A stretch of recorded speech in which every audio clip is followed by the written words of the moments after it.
Good morning, good afternoon, good evening, whatever it happens to be for you. I hope you are doing well and welcome to the pack. So I would say a massive thank you to Benji for doing that intro for me. I picked the music and he did the rest. So thank you so much for doing that because I absolutely love it, especially the bit with the Arsenal fan. That was definitely a bit of me and I didn't give him any info with it. He just done it off his own black back. So he just did it himself. So big up to him. I'm going to quickly fly through some hellos and then I shall be bringing the rest of the group in. Big up to Lee. Please make sure you go and subscribe. And also to everybody on here today that has got a channel, please make sure you do subscribe to every single one of them. Hello to Aussie Ange, Marmoush and Gakpo SAVINHO are all likely to come in by the end of play Friday. My champions champagne is ready to burst. Getting a bit excited there, Aussie Ange. Rodney is saying, big up me. I hope we get Marmoush. Me too. Loving the show. Please, people, like the channel and spread the channel around to get this channel booming. Big up, Aussie Ange. Big up to Driller, the mod in the house. Big up to Tom.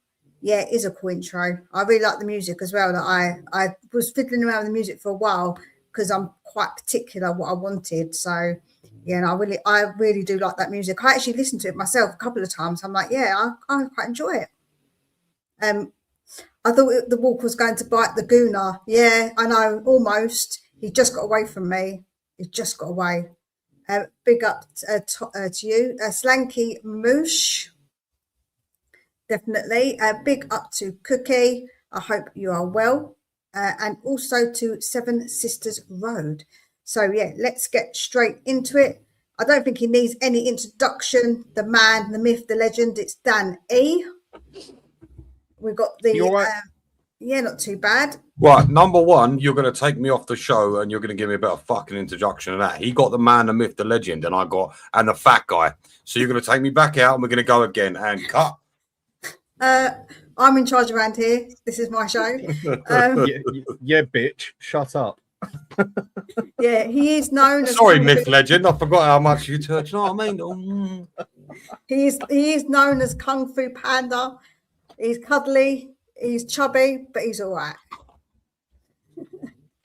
Cheers, mate. Big up, Benji. And thank you wait again. Till next show. Just wait. Thank you again for the intro. Honestly, I absolutely love it. So quality intro, mate. Yeah, and big up to Dave. How are you doing? All good. I'm all good. You all good? You all right, lads? Hello, mate.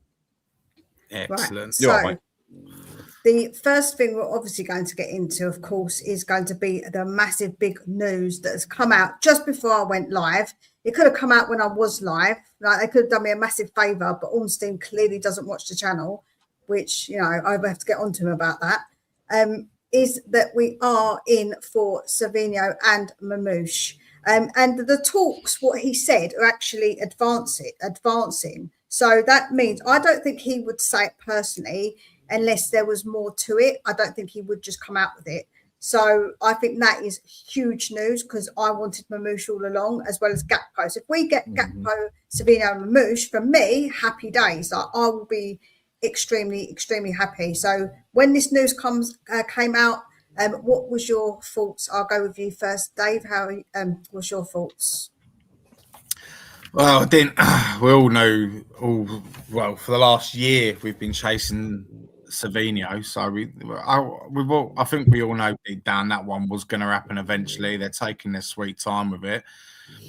Bit of a left field one, isn't it? Marmoush is at the same time. Proper curveball, that one. But I'm all for it. I rate Marmoush. I think he's an outstanding talent.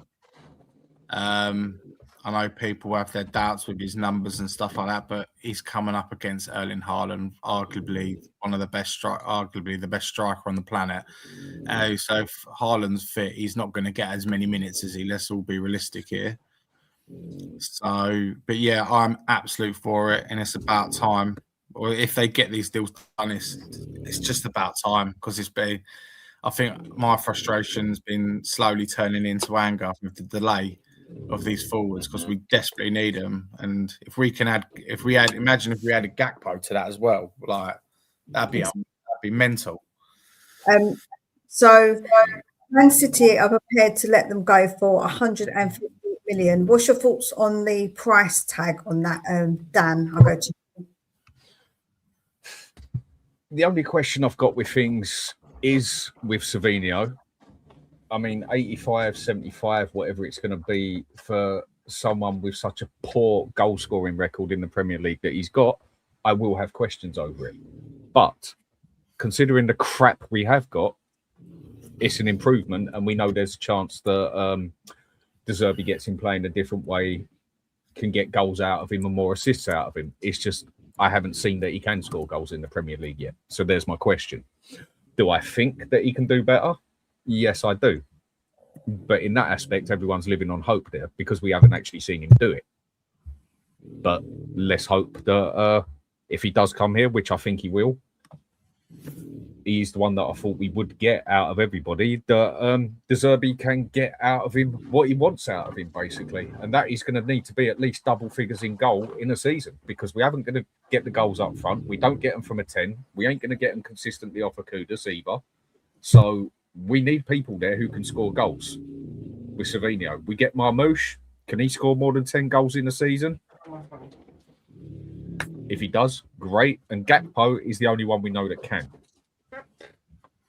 So yeah. I'll be happy with all three of them. It makes us look significantly better either way. Yeah, no, I agree. Obviously, SAVINHO is the only one I question Mia because the price of him for what he's done, I'm very okay. A bit skeptical on that. I get that. Yes. So we know that we don't want to say too much about SAVINHO because Ben down there might actually cry about it. But we know he's your boy. But what's your thoughts about the potential of getting Marmoush and Gakpo as well, Benji? Well, number one, right, the whole SAVINHO thing. I'm not fucking interested in Spurs are interested in him. We've known that for the last 2 fucking years. I don't care. I'm past that at this point. Either sign the fucker or don't. Make your mind up. I'm past that now. I'm done. Marmoush, listen, Marmoush. I mean, listen, again, like Dan said, I certainly wouldn't say no. The guy's a baller. I don't know what Danny's talking about saying, can he score 10 goals a season? I mean, that's a bit of a strange one for me. I think Marmoush is clearly capable of scoring 10 goals.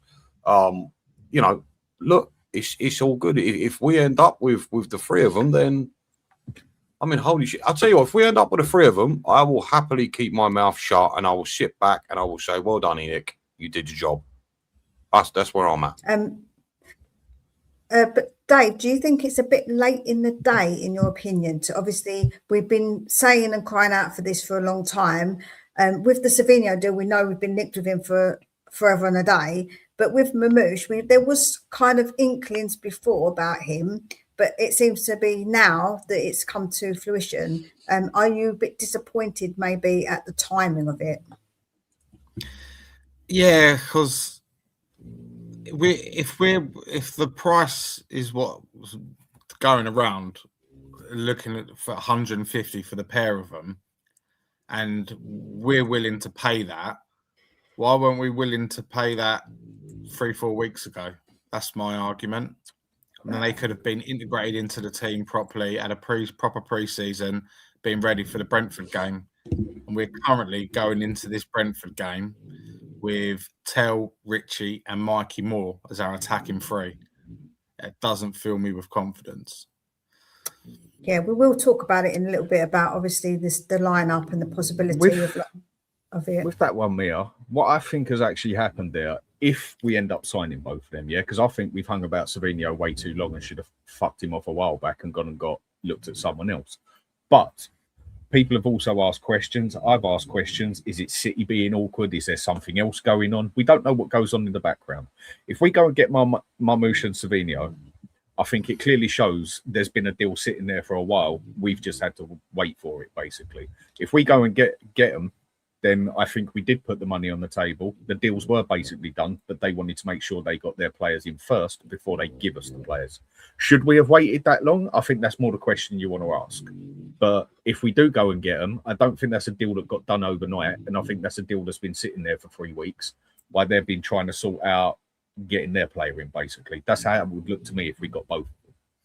Yeah, I think even if we get Gakpo, that's probably the case because they were going to get, obviously they're trying to get Barcola. So what do you think about what Cookie has said here, Benji? I know that Ornstein has tweeted, but I'm still not going to be that overjoyed fan until they get the shirt on. Are you one of those? You're not going to get too excited, too overjoyed?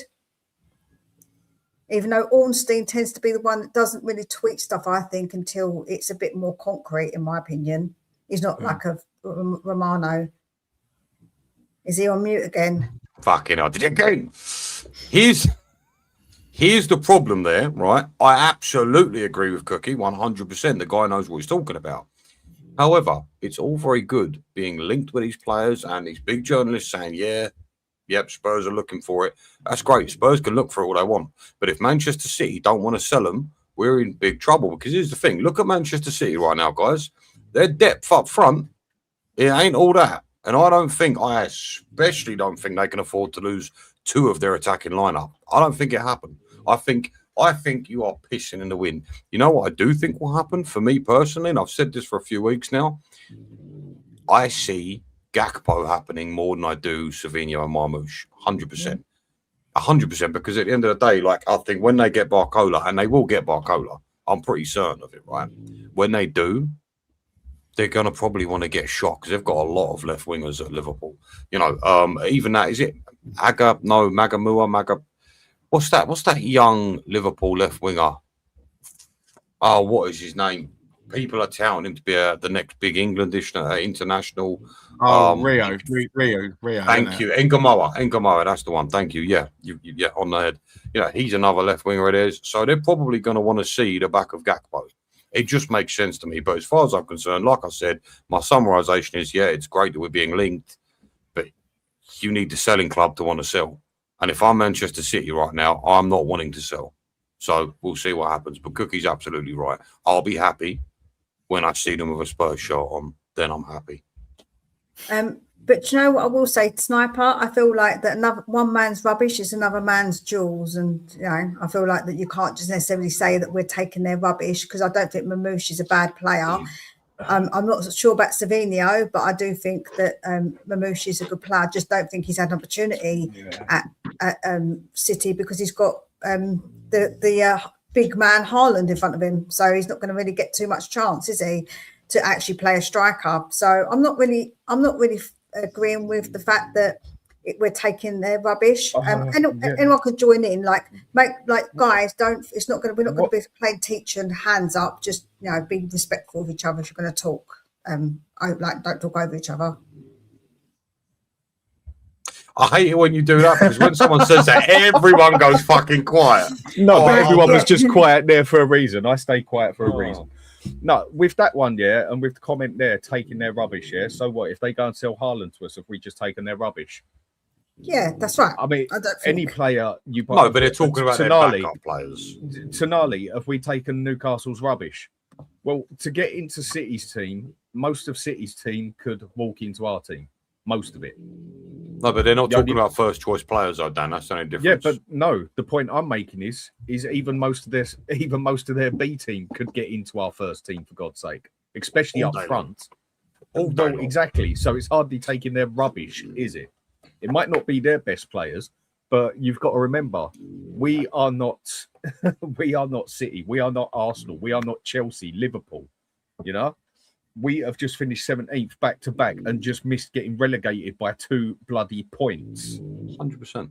I mean, I didn't even think we had the right to go out there and sign Tonali, but then that proved the point that money talks. When you pay the money and the wages, you can get what you want.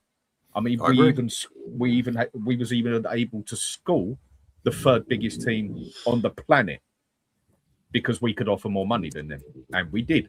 And we put it on the table, didn't mess about, and we got the job done. But that's not taking someone's crap, not at all. Do you feel like that's not the case with Savinho and Marmoush? Do you feel like that's not the case where we've not just gone, there's the money? Do you feel this might actually be down to the fact that Man City just don't want to sell? I'm leaning towards that myself. I could see it being that one, but I do think City has been more of the problem. If City have been more of a problem and saying they want an extra 5 mil or 10 mil, this and that, then we should have blown Savinho out the window and Marmoush, and we should have gone looking elsewhere out the Premier League. I still think we should have been looking at the Premier League. But if we do get them, then to me it looks like there's been that deal there for 3 weeks, and we've just had to sit on our hands and wait while they go and get the player in that they want to make sure that their arse is covered. It would make sense in that aspect. But if we've been pushed for it as such, like no, we'll make our mind up soon. We don't know. We should have blown Savinho out the window a long time ago. But if the deal was already there for the past 3 weeks, then I can understand. But we have left it bloody late because I don't think any of them will be playing against. The thing is, there are plenty of top quality players out there that you could quite easily move on to. I mean, a lot of people have been shouting for maybe a Sade from Brentford. I don't think there'd be anything wrong with that signing. You could go and maybe look at a Pavlidis from Benfica. There are plenty of players out there. But yet again, we're stuck in the same old thing of, do Spurs have a contingency plan? And it just feels to me, like I said yesterday, a level of arrogance from Spurs where they're assuming they're going to get their first choice picks. It's very frustrating. But do you not feel like there's a level of arrogance when some of our fans are saying we're getting Man City's rubbish and that we don't want these players when they're better, like they're better than what we have, a lot better. Like I'm looking at significantly better. So if we've got a Balogun, to me, that's not significantly better. A Jackson is not significantly better, but I think that when you look at a Marmoush and a Gakpo, I think that is quite a big jump up to what we've already got. So I actually think some of our fans are somewhat entitled at times with what they say. You know what it is, Mia. Right? This is the problem, and you know what? To an extent, I don't blame them. Right, so I'm not going to shit on Matey Boy's comment at all because to an extent I can. That wasn't just a dig; it was just obviously in general. No, of course not. Of course not. There's a lot of people who say it. Yeah, of course. So the point I'm trying to make is this, right? The reason why I think people say things like that is because Marmoush played 21 games, got 3 goals, 3 assists in the league. So I can understand why someone would say, do we? But again, there is context to the reason why that happened. Savinho, again, Dan's favourite word, there is context as to why he didn't perform last season. So at the end of the day, right, enough. This is the problem with fucking football fans at the minute. It's metrics, GA. Look at the player. Place them in a different scenario and see what happens. When I look at Marmoush, well, I know he had an awful World Cup, but then there's loads of players that had a shit World Cup. When I look at players like Marmoush, especially at Eintracht Frankfurt, the geezer was a demon. And the same can be said for Savinho. You know, he was. I thought he was fantastic in City's first season, and I thought he was unbelievable at Girona. He was like he was the next big thing. Like he was the reason why they finished where they finished.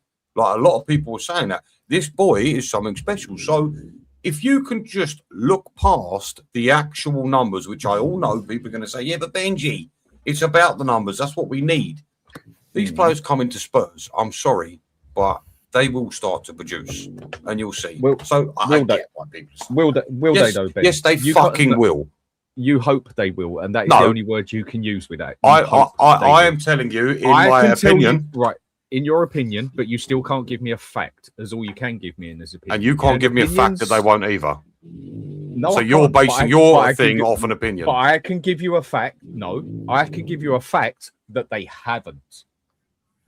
So neither of us can based say off last season or their career. Based off their career in the Premier League. Yeah. So with that one, so other leagues don't matter. We're both on the same. We're both on. Well, when you go into another league, it's a total different league, isn't it? They're different leagues, different styles of play, different capability. You need to be able to do different things. The Premier League is the best and hardest league in the world for a reason. Yeah. Whereas in Spain, bar Atletico Madrid, Real Madrid, and Barcelona, everyone out there is pretty much bang average. If we're going to be realistic, yeah, there's nothing really special out there. So when it comes to that one, I'll make you right. I can't tell you they're not going to do it. You can't tell me they are going to do it. But what I can tell you is a fact that they haven't done it yet, which puts it more on my side a bit more, I think, yeah. And with the other bit you said as well, give it a chance, everything else. Yes, I agree. I think too many people do look with the numbers instead of actually looking at the player. I'll agree with that bit as well. But again, to go and say give it a chance and see how it goes with 85 million is a fucking lot of money. That is very true. That is a very, very good point. You got to admit, it's a fair point. No, it's hard to argue against you. But again, that is just the modern day. At this point, we don't know how much 85 million really is anymore, because the amount of money people are going for is, as far as, I mean, look, do you know what I've noticed over the last few years? It's gone from 50 million as a bang average player, 60 million as a bang average player. Like, it just seems to be the prices of good quality players is going up and up and up. Inflation. And I don't mean gradually. Yeah, but it's mad though, because it's happened so quick. Like, yeah, I don't know. But you are right. Look, 85 million is a if you big look gamble. at it, especially with what happened with Coutinho and who was the Barcelona one who went PSG? The overrated little prick. No, Torres. No, the one that left because he couldn't handle being second man to Messi for 200 million. Oh, Neymar. Neymar. When he went for 200 million, that totally changed the whole system. Over the past 5 years, I think in general, prices have actually come down a little bit. Yes, you still had the odd £100 million player here and there and 60, 70 million here, but I think prices got a little bit more stable. And then from the start of this one, I think it's gone absolutely sky high again. Yeah. I was going to say, Dave, make sure that you are jumping in as well and having your say. But of course, we've got to welcome the cherry pie was almost overcooked, but he managed to get here just in time. So, how are you, Mr. Box Office? Big up.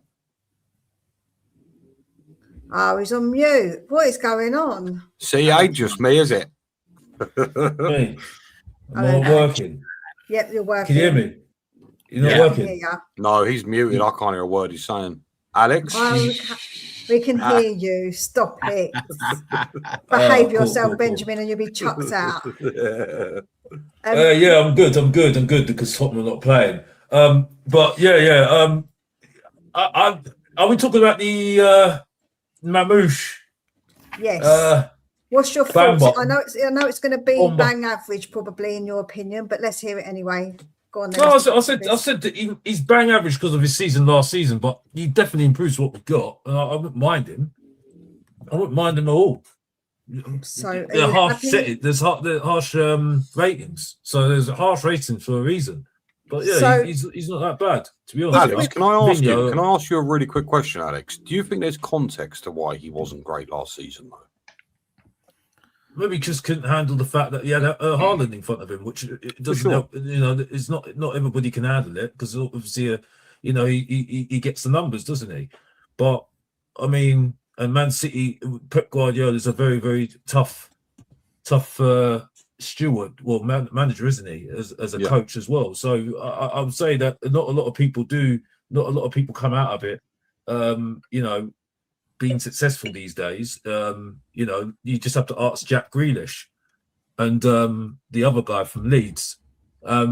So yeah, I mean it's not easy, but I mean I my eyes. I know David Ornstein's tweeted it and so it's got some content. It's definitely got some credit to it, definitely. But I just don't see Man City selling two strikers. I just don't see it.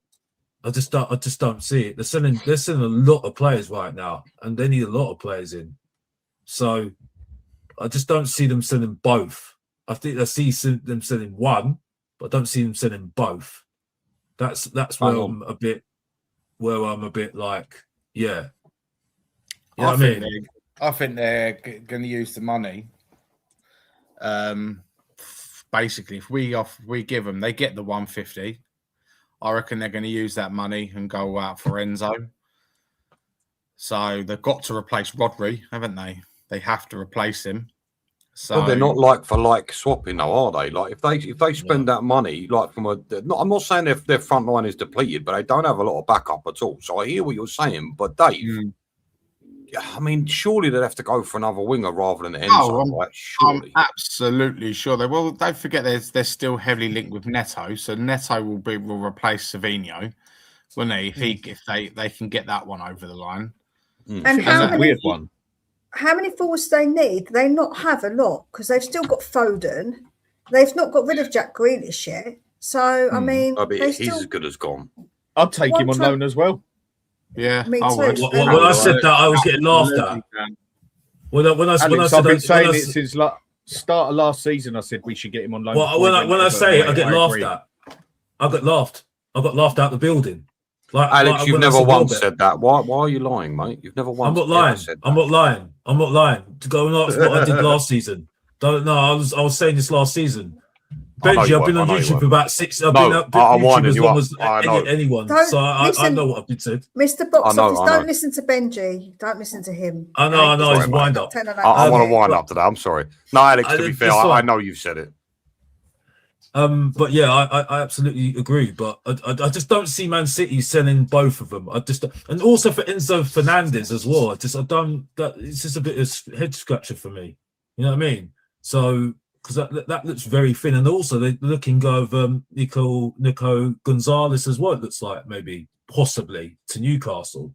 So they're letting go of him as well. So, but back onto them two, Mamouche and Mamouche is exciting. I've got to be honest. Yes, he didn't have a great season last season, but he's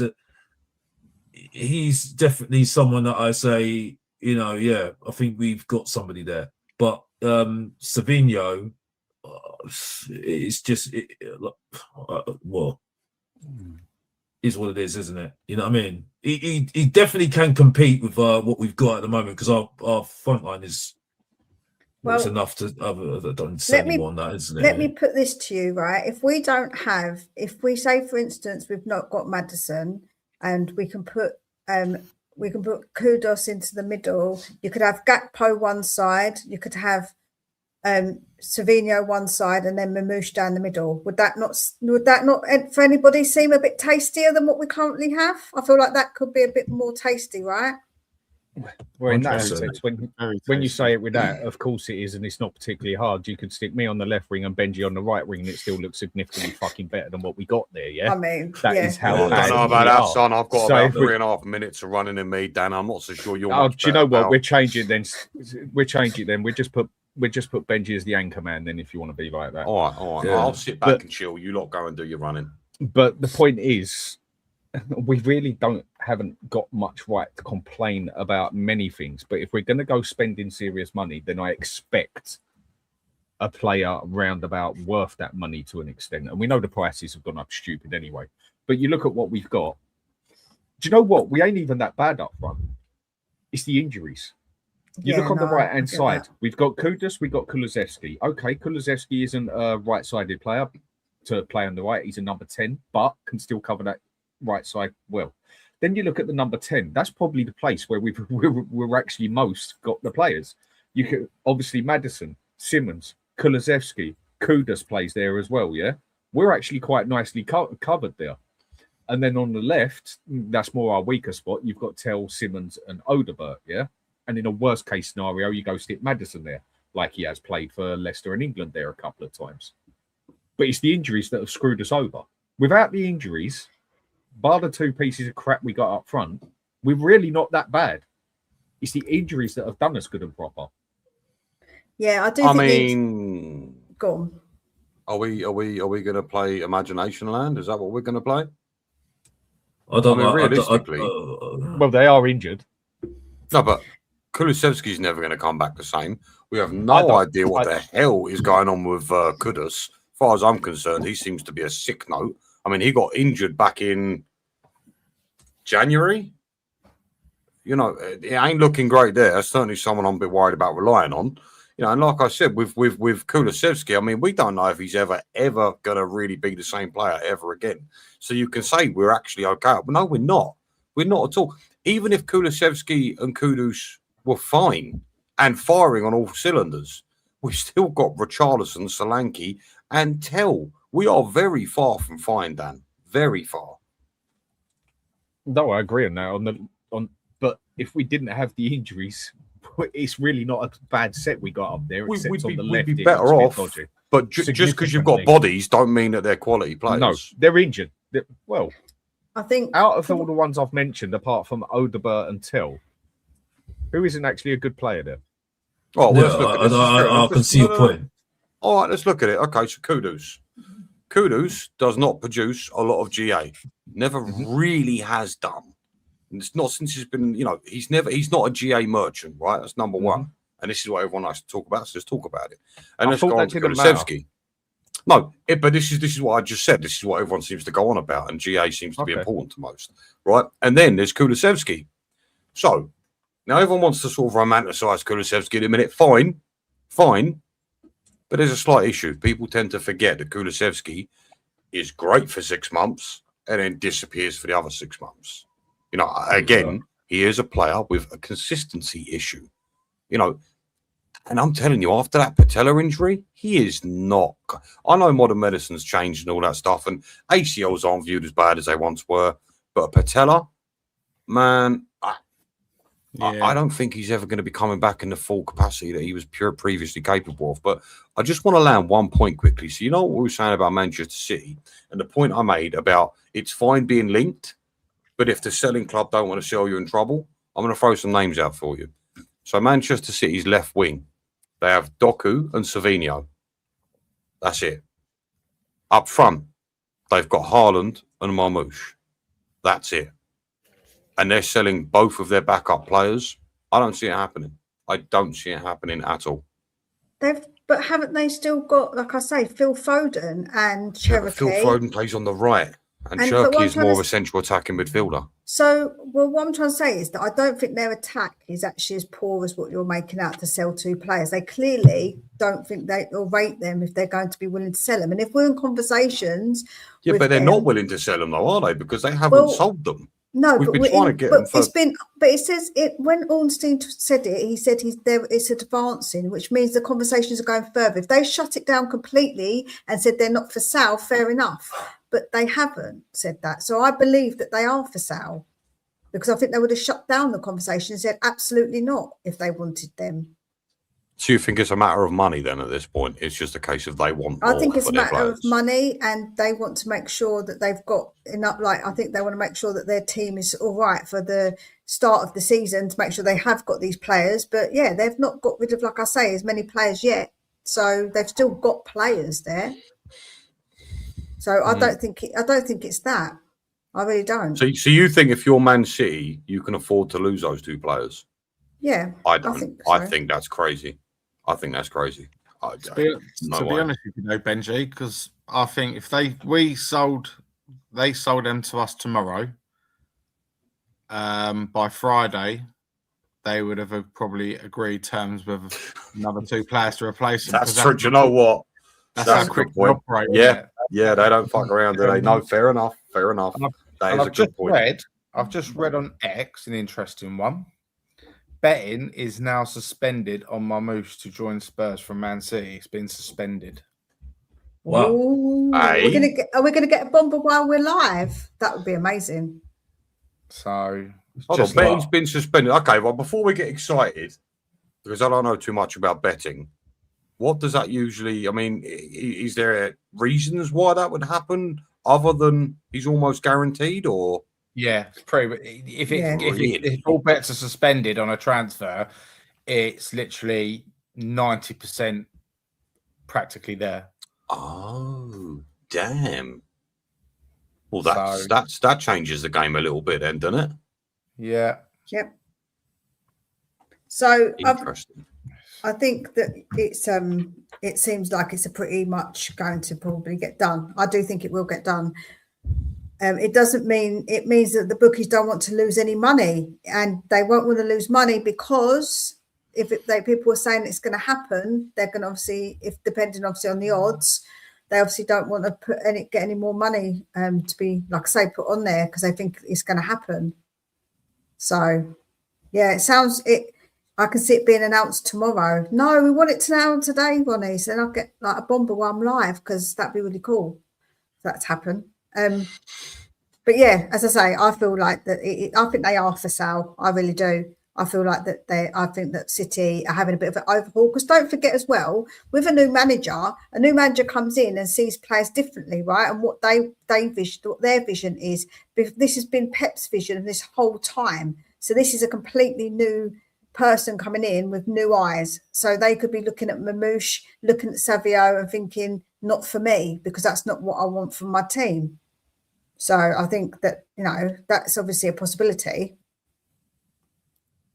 Anyone? Yeah.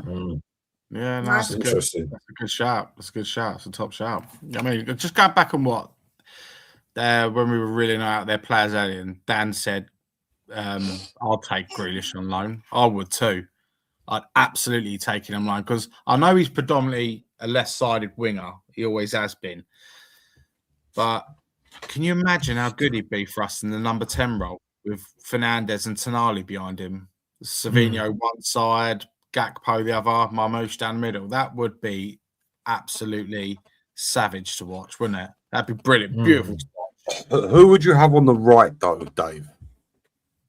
Savinho, because that's where he plays for City, isn't it? See, that's the problem. That's the problem with plays on the Savinho. left. He plays on the left. Yeah, that's his best position. That's where he was playing for Girona. Yeah, that's where I agree. I mean, do you know what I mean? That's like, but Gakpo ideally is the one. You'd have to make poor old Savinho be the lamb to the slaughter there, wouldn't you? And just sacrifice his favoured positions left. But I don't think you get the best out of him doing that, though. I really, really don't. No, I mean, look, he's capable, but I don't know. I like a left-footed winger on the left, a right-footed winger on the right. These inverted wingers now, and you know what I mean, there's not many of them that can do it. You look over. I don't think that's going to change. I don't think that's going to change in my opinion. I don't do you know what I mean? I agree. I agree with you. I don't think it is going to change. That's the new thing in football now. I mean, that all started off with Iron Robin, wasn't it, and Ribery. Yeah, you know what I mean? Yeah. There's some players. Good God. Can anyone hear that feedback? It sounds like a phone. No, like when a phone's about to ring and it makes that funny noise. I don't know who's got that feedback, guys. Someone's phone. I'm keeping it away. I think. Has it gone? It's gone. Yeah. So I think that we've probably spoken enough about that topic, because obviously it was big news. I thought we would do it first because, you know, why the hell not? So I have got a few ones that may be a little bit like not necessarily transfers, because I'm a bit bored of talking about transfers, guys. I don't know about anybody else, but I'm a little bit bored of it. So I thought I'd bring this. There are going to be new rules in the Premier League. Now, I think some of these I can see probably being used for maybe a game or two, but not actually being implemented the rest of the time. So there's going to be one with the substitutions. You've got now 10-second limit to leave the pitch when substituted. And if a player takes too long to exit, their replacement can't enter the field until the first stoppage after 1 full minute of play has elapsed. I've seen many a times this whole they've got to go off at the nearest point thing not even being implemented. So what do you think about that one, guys? Do you think that one's going to be implemented the whole way through the season, or do you think it is going to be one of those ones where the referee sort of lets it go after like? So they want to keep VAR, that's essentially ruined football. Yep. And they want to bring in a completely pointless rule. Yeah. What are we doing? Basically. That was basically implemented in the World Cup, and I didn't see that go off. I don't think I see that rule. I don't think I see that anyone be penalised for that once in the World Cup. No, I remember. No, not I remember. Do you agree with me here, guys? And excuse the French, you've fucked football enough. Just leave it alone at this point. I'm sorry. Yeah. They're not going to do that. They're not going to do that. Oh, no, they're not. I think the problem we've got is that they keep bringing in these micro rules, and I think it just ruins the game. They're trying to make the game go quicker, but if they're not going to really stick to it anyway, so what's the point of it? It feels like just pointless. It depends on the referee. It does depend, but that shouldn't. But isn't that the problem, Alex? At the end of the day, the rule should apply as always, right? It shouldn't be only if certain referees. The rules are the rules. So if they're only implemented by some people, that means only some people are being punished, and some teams aren't, because obviously they might not get that referee. So that's silly, isn't it, to do that? I think they're more worried about the fact that the spectacle of the game is getting ruined because players are wasting time if they're in the lead or something like that, and it's a very important game, and it just doesn't look good. But really, in the end, they're just ruining it for. They're just interfering too much. Yeah, no, Interfering I too agree. much. I So definitely that's the agree. thing at the Bang on, moment. Alex. I kind of get bored of this whole thing when new rules come in anyway. I just think it's just another way of just controlling it too much, and Yeah. that's it for me. I'm not really that. It hasn't really. Yeah, it just doesn't really help at all for me. It just doesn't really help at all. I think It's also pointless, Alex, isn't it? It's pointless. And also, I think it's risking injury as well, because people might pull up because they have to rush off the pitch or something like that. Maybe, you know what I mean? You can always see something like that happen. You know. Well, the next rule is the 1 minute injury treatment. If a player stopped for a player, if play is stopped for a player to receive on-field treatment or assessment, they must now leave the pitch for a minimum of 1 minute, increased from 30 seconds. The team will temporarily play with 10 men while the time runs down. That's actually if the player who committed a foul, if they get a red or yellow card, then that actually doesn't apply to them. So I think again that was one that was in the World Cup, wasn't it? I think that one was also tried out in the World Cup. But yeah, it just feels like these rules, like I say, they're nitpicking. And what happened to just playing the game of football, right? It just feels like it's just become a bit silly, in my opinion. What's your thoughts, Dan? Because you obviously was away from the screen for a sec. What was the point you were getting at? Sorry, I just had to sort something out there. Oh, that's all right. We're just talking about the new rules. Do you think that they're stupid, like to keep nitpicking and trying to keep changing these rules? And do you think they're actually going to implement them? Because it's a bit like they feel like it's not going to be. Yeah, I know where you're getting at. It's not going to be easy to do it, is it? No, it's because not going to be easy to set these rules up, is it? Basically, no, it's not going to be easy to do it. Think about it. When we had the rule for going off at the shortest point, like the nearest point, they still didn't even implement that all of the time. So I just think that what are they doing? They're going to start countdowning on their watches. They're not going to do that, are they? Like, I just can't see that happening. It's going to be so hard to go and do that. It's going to be literally impossible. Because the problem is with that, there's going to be one referee that does it, one referee that don't, one that does it one game, one that don't do it that game. It's going to start off even more kickoffs on there. It's one of those things where now if the referees stick to it, then okay. But it's going to be 1 minute one does it, 1 minute another don't do it, and it's going to be another thing thrown at the referees. Yeah, no, it's true. They've even now said that they're not allowed to have a towel to wipe the ball, because obviously they maybe think that it takes up time for them to pick up the towel and wipe the ball. So obviously they're trying to stop that being done, which I kind of get that obviously maybe it's a time wasting thing. But I feel like the referees waste more time with VAR. Would they F around with that, really? I feel like that needs to be, sped up more. I feel like that's where the problem lies, not all these silly little nitpicky things, because sometimes the VAR take way too long checking something. They go back and forth with it. I think if VAR sees an incident, they look at it. If in 90 seconds they can't decide, then they let it go, because I feel like that the decision of the referee should be then that's what it is. Because I honestly think if you can't see it in that amount of time, then to me that's not clear and obvious. So they don't need to get involved. I agree with that. Yeah, I agree that goalkeepers should only have a certain amount of time on the ball once they got it in their hands. I totally agree with that one, because that's one of the ones they're looking at. But how are the refs going to keep that, what people will say, fair as such? How are they going to do that? In that aspect, you're just putting even more on a referee, because they're not going to stick to it. They're not going to be consistent on it.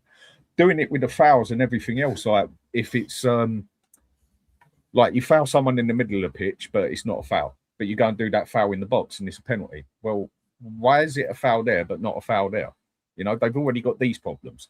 They've already got people saying like, well, hang on a minute, we have officially if you go and check up the stats, got the most inconsistent referees in the top 5 leagues in the world, for fuck's sake, and the worst VAR out of the top 3 leagues. You know, and now they're going to put that on them as well. For me, it's just asking for more trouble, that one, with the time that goalkeepers got with the ball now. It's just asking for trouble. Yeah, no, I agree. Dave, you haven't really said much. It's for me, it's like it's taking all the fun out of sport for me. All these, like you said, all these little niggly bits and here and there and stuff like that. Just leave the game alone.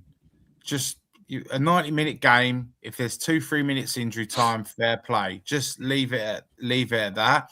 Because I think those other 2 rules we were just talking about are to stop time wasting. But it doesn't matter anyway, because the referee, each football match now isn't a 90-minute game. It's like a 90-minute, 99-minute game now, isn't it? The injury time is ridiculous. It's absolutely ridiculous. And I just don't know. I think I was reading about it earlier, and I was just like, "Oh my god, it's like they're sucking the life out of football." Do you know what I mean? Yeah, no, I agree. I think even now with like what's classed as a tackle, like what's, you know, what you're allowed to do and what you aren't allowed to do, what's a foul, I feel like some of them are just ridiculous. Like you just touch someone a little bit and it's they scream and roll 4 times for Charlison.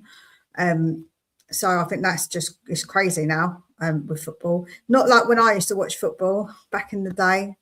There were proper football. The Crazy Bunch, Wimbledon. Now that was a football team full of ruffians for sure. Yeah. So It's just something happen. The next one is: has anyone seen the proposed new badge that we might be having? All right. No. The question is, do I even want to see it? Is more the bloody thing. Right. I'm going to try and find it. Oh God, I had it earlier and now I can't find where it is. But basically, they've done it a bit like the old school badge with the letters. No, when they're like intertwined, the THFC, and it hasn't got the cockerel.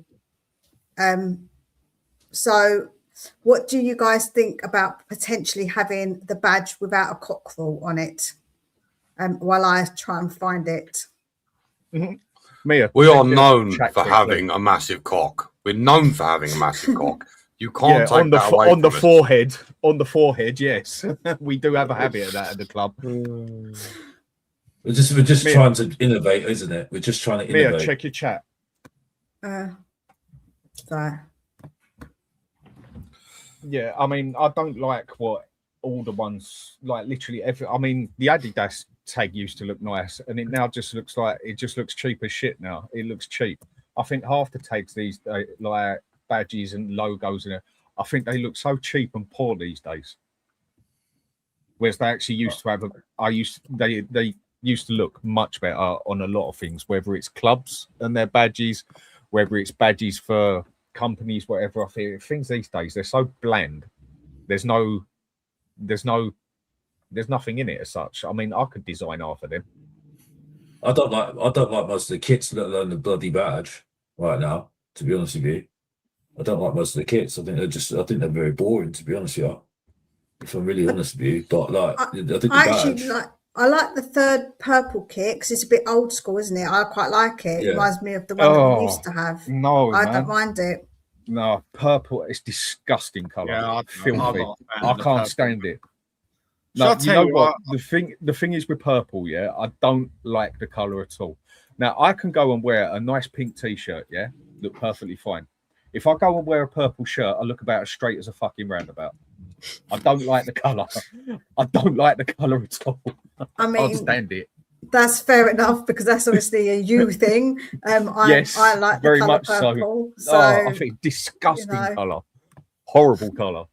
I'd rather Spurs had a pink kit personally. Honestly, I think purple is. I would love to have a pink kit. That would make me. I would absolutely love that.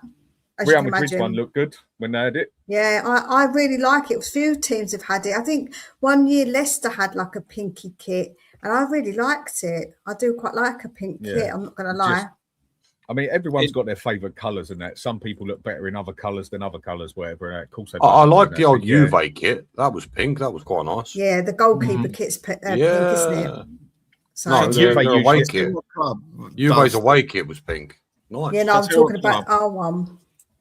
Oh. Shall I tell you what club I think does the nicest kits and it's consistent every year? They do a really nice, solid kit. Inter Milan and Dortmund.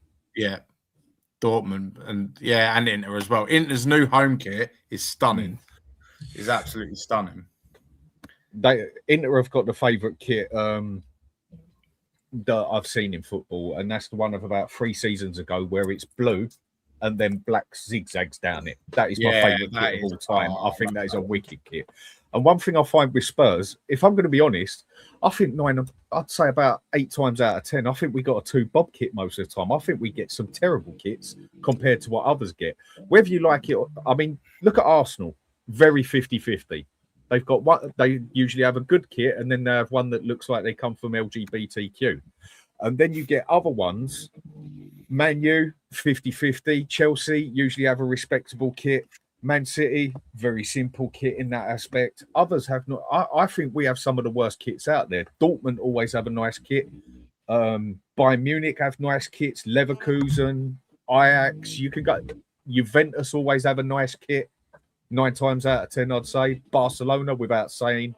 Real Madrid. So we always do seem to get terrible kits. it's the monogram one that we're going to get, apparently. That monogram one's the one we're looking to change it to. How can you Go take the cockerel away? That's what we are. That's our logo. That's our What, we're emblem. cocks.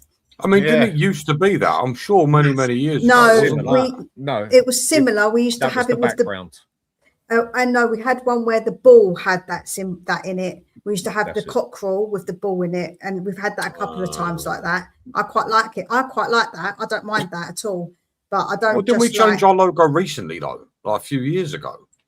No, it was longer than that. It was about 10 years ago we changed it, if Was I it remember 10 right. years It's just ago? something along those lines. It's just not so noticeable as all we did basically was update the cockerel and take the Tottenham Hotspur off it, if I remember right. And I think that badge, that's going back to like 1970s, 1980s.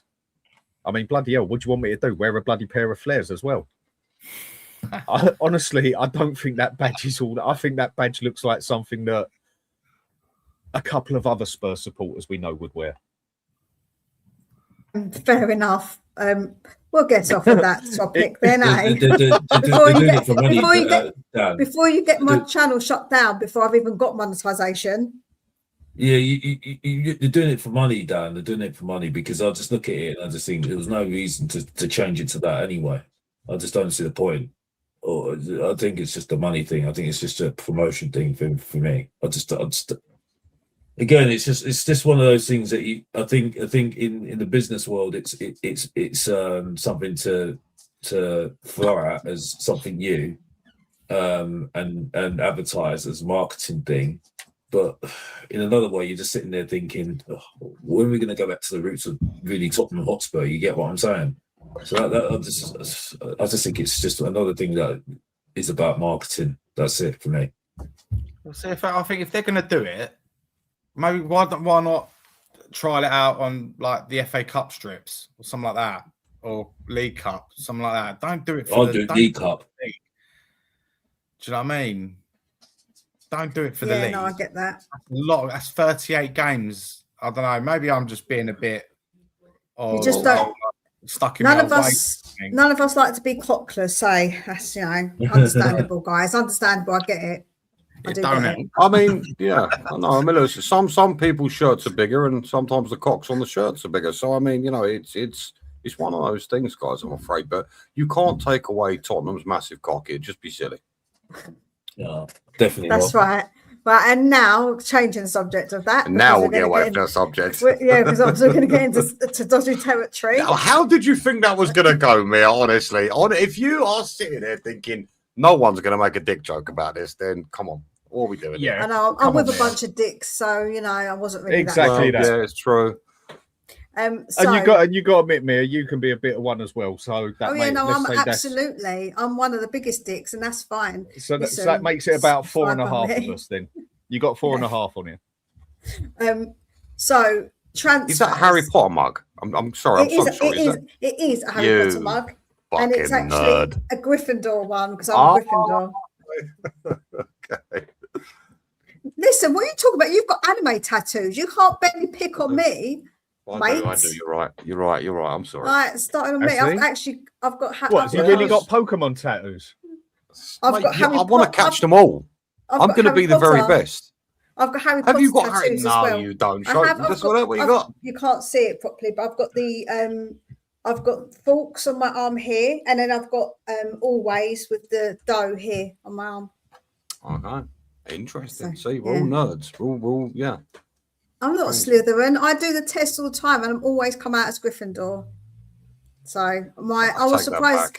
I'm surprised actually that one of my children wasn't Slytherin, but no, apparently he's not. He was Ravenclaw, which I was quite shocked by. Dan would be Slytherin, 100%. Oh yeah, no, 100% he would be. Yeah, 100%. I don't even watch Harry Potter, so I wouldn't know in that. You wouldn't even know. So we've just been talking, obviously, about the potential of getting a SAVINHO, MARMOUSH, and a Gakpo. Is 3 players enough, guys? Because obviously we've got no replacement for Spence currently. Is that going to be an issue, do you think, with just getting 3? Because a lot of people would say we need a lot more than that. So what's your thoughts? Not go, just anybody go. I'll take that one realistically, right? If you look at the Spurs squad, I think it's quite comfortable to say we need cover for right back. Really and truly, we probably would need a more established goalkeeper, right? We've got no fit cam at the club, so we need a cam. That's 3 so far.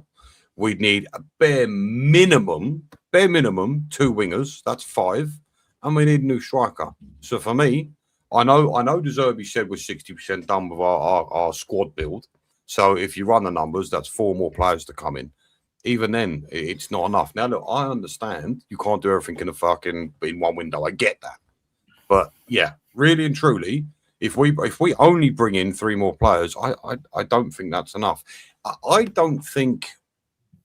Yeah, it's not. It's just not. I mean, don't get me wrong. Look, if we get 3 players and they're all forward players, great, but you're still leaving one position short. You know, one of the sides are going to be short. This is what I'm saying with like a Gakpo, a SAVINHO. Technically, they both play on the left. Who have we really got to back up Kudus? Mikey Moore? Yeah, for me, 3 players is nowhere near enough. Nowhere near enough. I agree. I totally agree. And I've been saying it for a couple of weeks now, and I pray it comes to fruition. But I'm saying I think they're sneakily working on a deal with Morgan Gibbs-White and Bergvall going the other way. I've just got a feeling, and I hope. You think Marinakis will do business with us, though, Dave? He wants Bergvall, doesn't he? He wants him badly.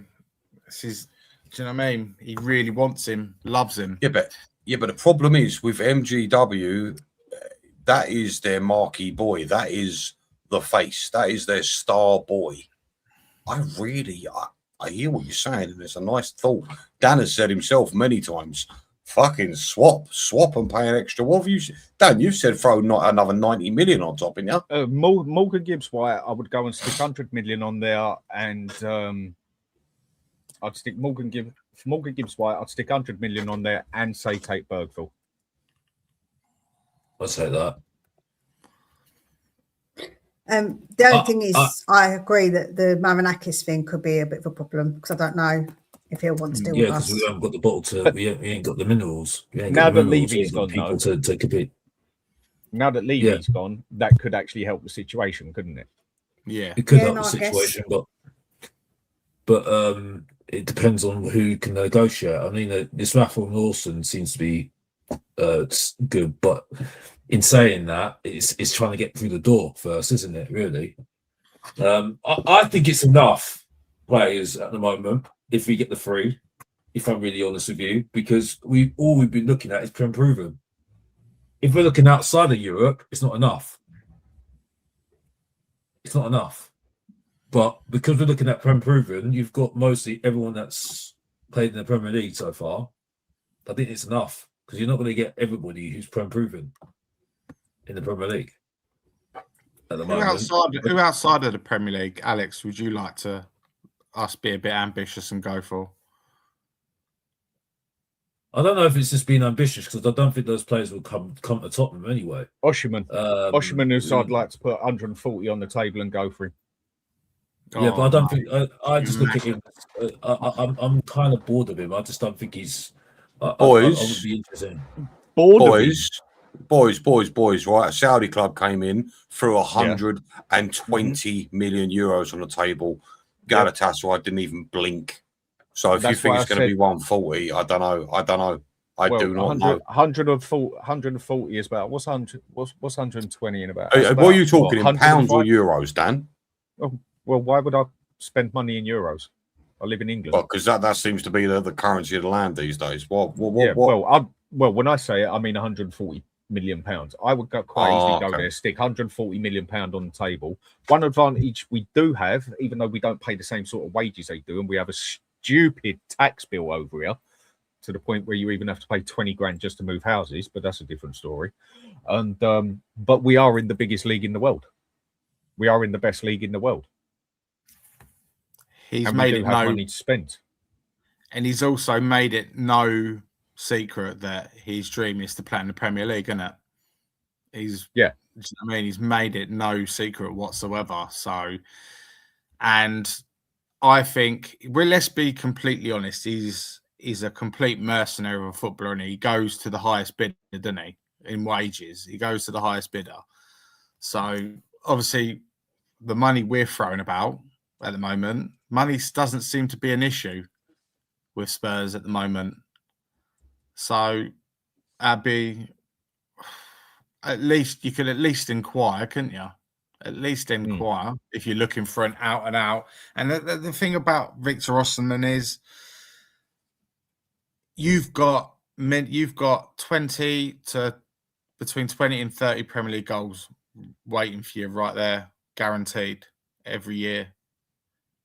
He's class. Other than Haaland, Kane, Mbappe, he's the next best, isn't he? Let's be honest, he is, isn't he?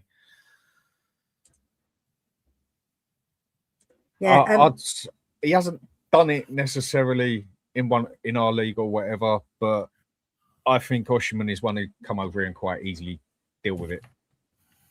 I personally think he could, and we have seen him score goals considerably elsewhere. Can he do it in the Premiership? I think he could, quite happily.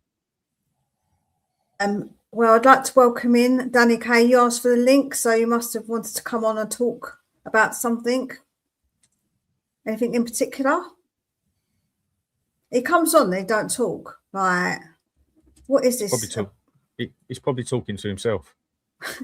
Probably. He's probably brushing his ponytail is what he's doing. I can see Danny Kay right now, like a Rapunzel type. Just there it is. Joe, what I had when I was younger, I used to have a bag with like a My Little Pony, and it come with a brush because you had the little towel bit that you could brush it.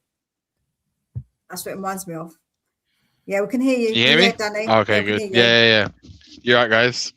Yeah, big up. Why are you not putting camera on you deluded guy? I'm on my mobile. I'm on my mobile, so I can't. So hiding from Mr. Box Office. That's what you are. You're scared. You're scared. I'm busy, mate. Yeah, cool. Danny, thoughts about if 3 players is enough, and would you be happy with SAVINHO, Gakpo, Marmoush? Yeah, if we sign those 3 players, the best window I've ever seen from Spurs. I think it gives you so much versatility, Premier League experience, and I think you'll start to see a far more fun Spurs to watch, because I think what he's going for is he wants that fluidity in the front line, and obviously the players that we have right now cannot do what he wants. So you get players like Marmoush, who is he is a fucking unbelievable finisher. He can finish from 30 yards, 35 yards in the box, left foot, right foot, quick. He's 27, so he's at a good age. you bring him in with Savino and Gakpo, you've just added another 30 or 40 or GA into your team spread across those 3 players alone, in my opinion. So I think it'd be transformative if we get those 3 players in, and I think we will get them in. Personally, I think it's a matter of time until Liverpool sign Barcola and Mbaye. It's getting ever so closer now for them to going to Liverpool, and 150 million pound for 2 players. I think that's a steal, to be honest. I mean, of course, it's you'd ideally want to pay less money, but unfortunately, in modern day football, the way it's going, 150 million for 2 players of that quality, that's what I want to see Spurs do. I don't want to see Spurs pay 150 million pound for 5 youngsters who hope they turn good, or 3 youngsters that hope they turn good. So yeah, and I think it's that sort of squad. If you look at the whole squad, if them 3 come in with the injured players that are still to come back, that is an amazing foundation block for Spurs going into the season with 1 game a week. And I'd expect nothing less than a top 5 finish if we get those players in. I think if we get anything less than top 5, if we get Gakpo, Savino, and Marmoush, then it's a failure this season in my eyes.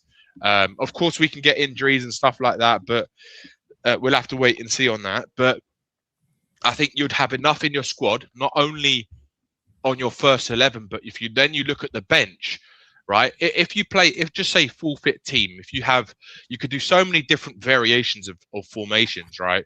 Just say if you put, I don't know, let's just say Kudus on the right, Maddison in the center of number 10, Savio on the left, or Gakpo on the left. On the bench, then you're looking at you've got Savio, Tell, you've got Xavi Simons to come back. Like already, they're 3 players that can come on and instantly change a game. And if Kulusevski comes back and it can get fit, you've got another player who can make a difference in a match, right? Considering that years gone by, we had fucking Ndudu and Kudu and Poo on the fucking bench, right? Now we're gonna have actually far better quality players. So for me, yeah, I think I'll be extremely excited, and I think if Tottenham do those 3 players, I think that's the best window I've ever seen from Spurs, to be honest. Considering all things considered, that right now we've only spent 53 million pounds net, so we can go and spend 250 million pounds on those 3, and I wouldn't be surprised as well if we do go for a Gibbs White, like you were saying earlier, how if Bergvall is in that sort of deal, I think you're looking at like 80 million plus Bergvall or something like that, 70 million. I think you could get him. But you know what? Yeah. Sorry, go on, Dan. Go on. You finish. I'll go after. Just on that,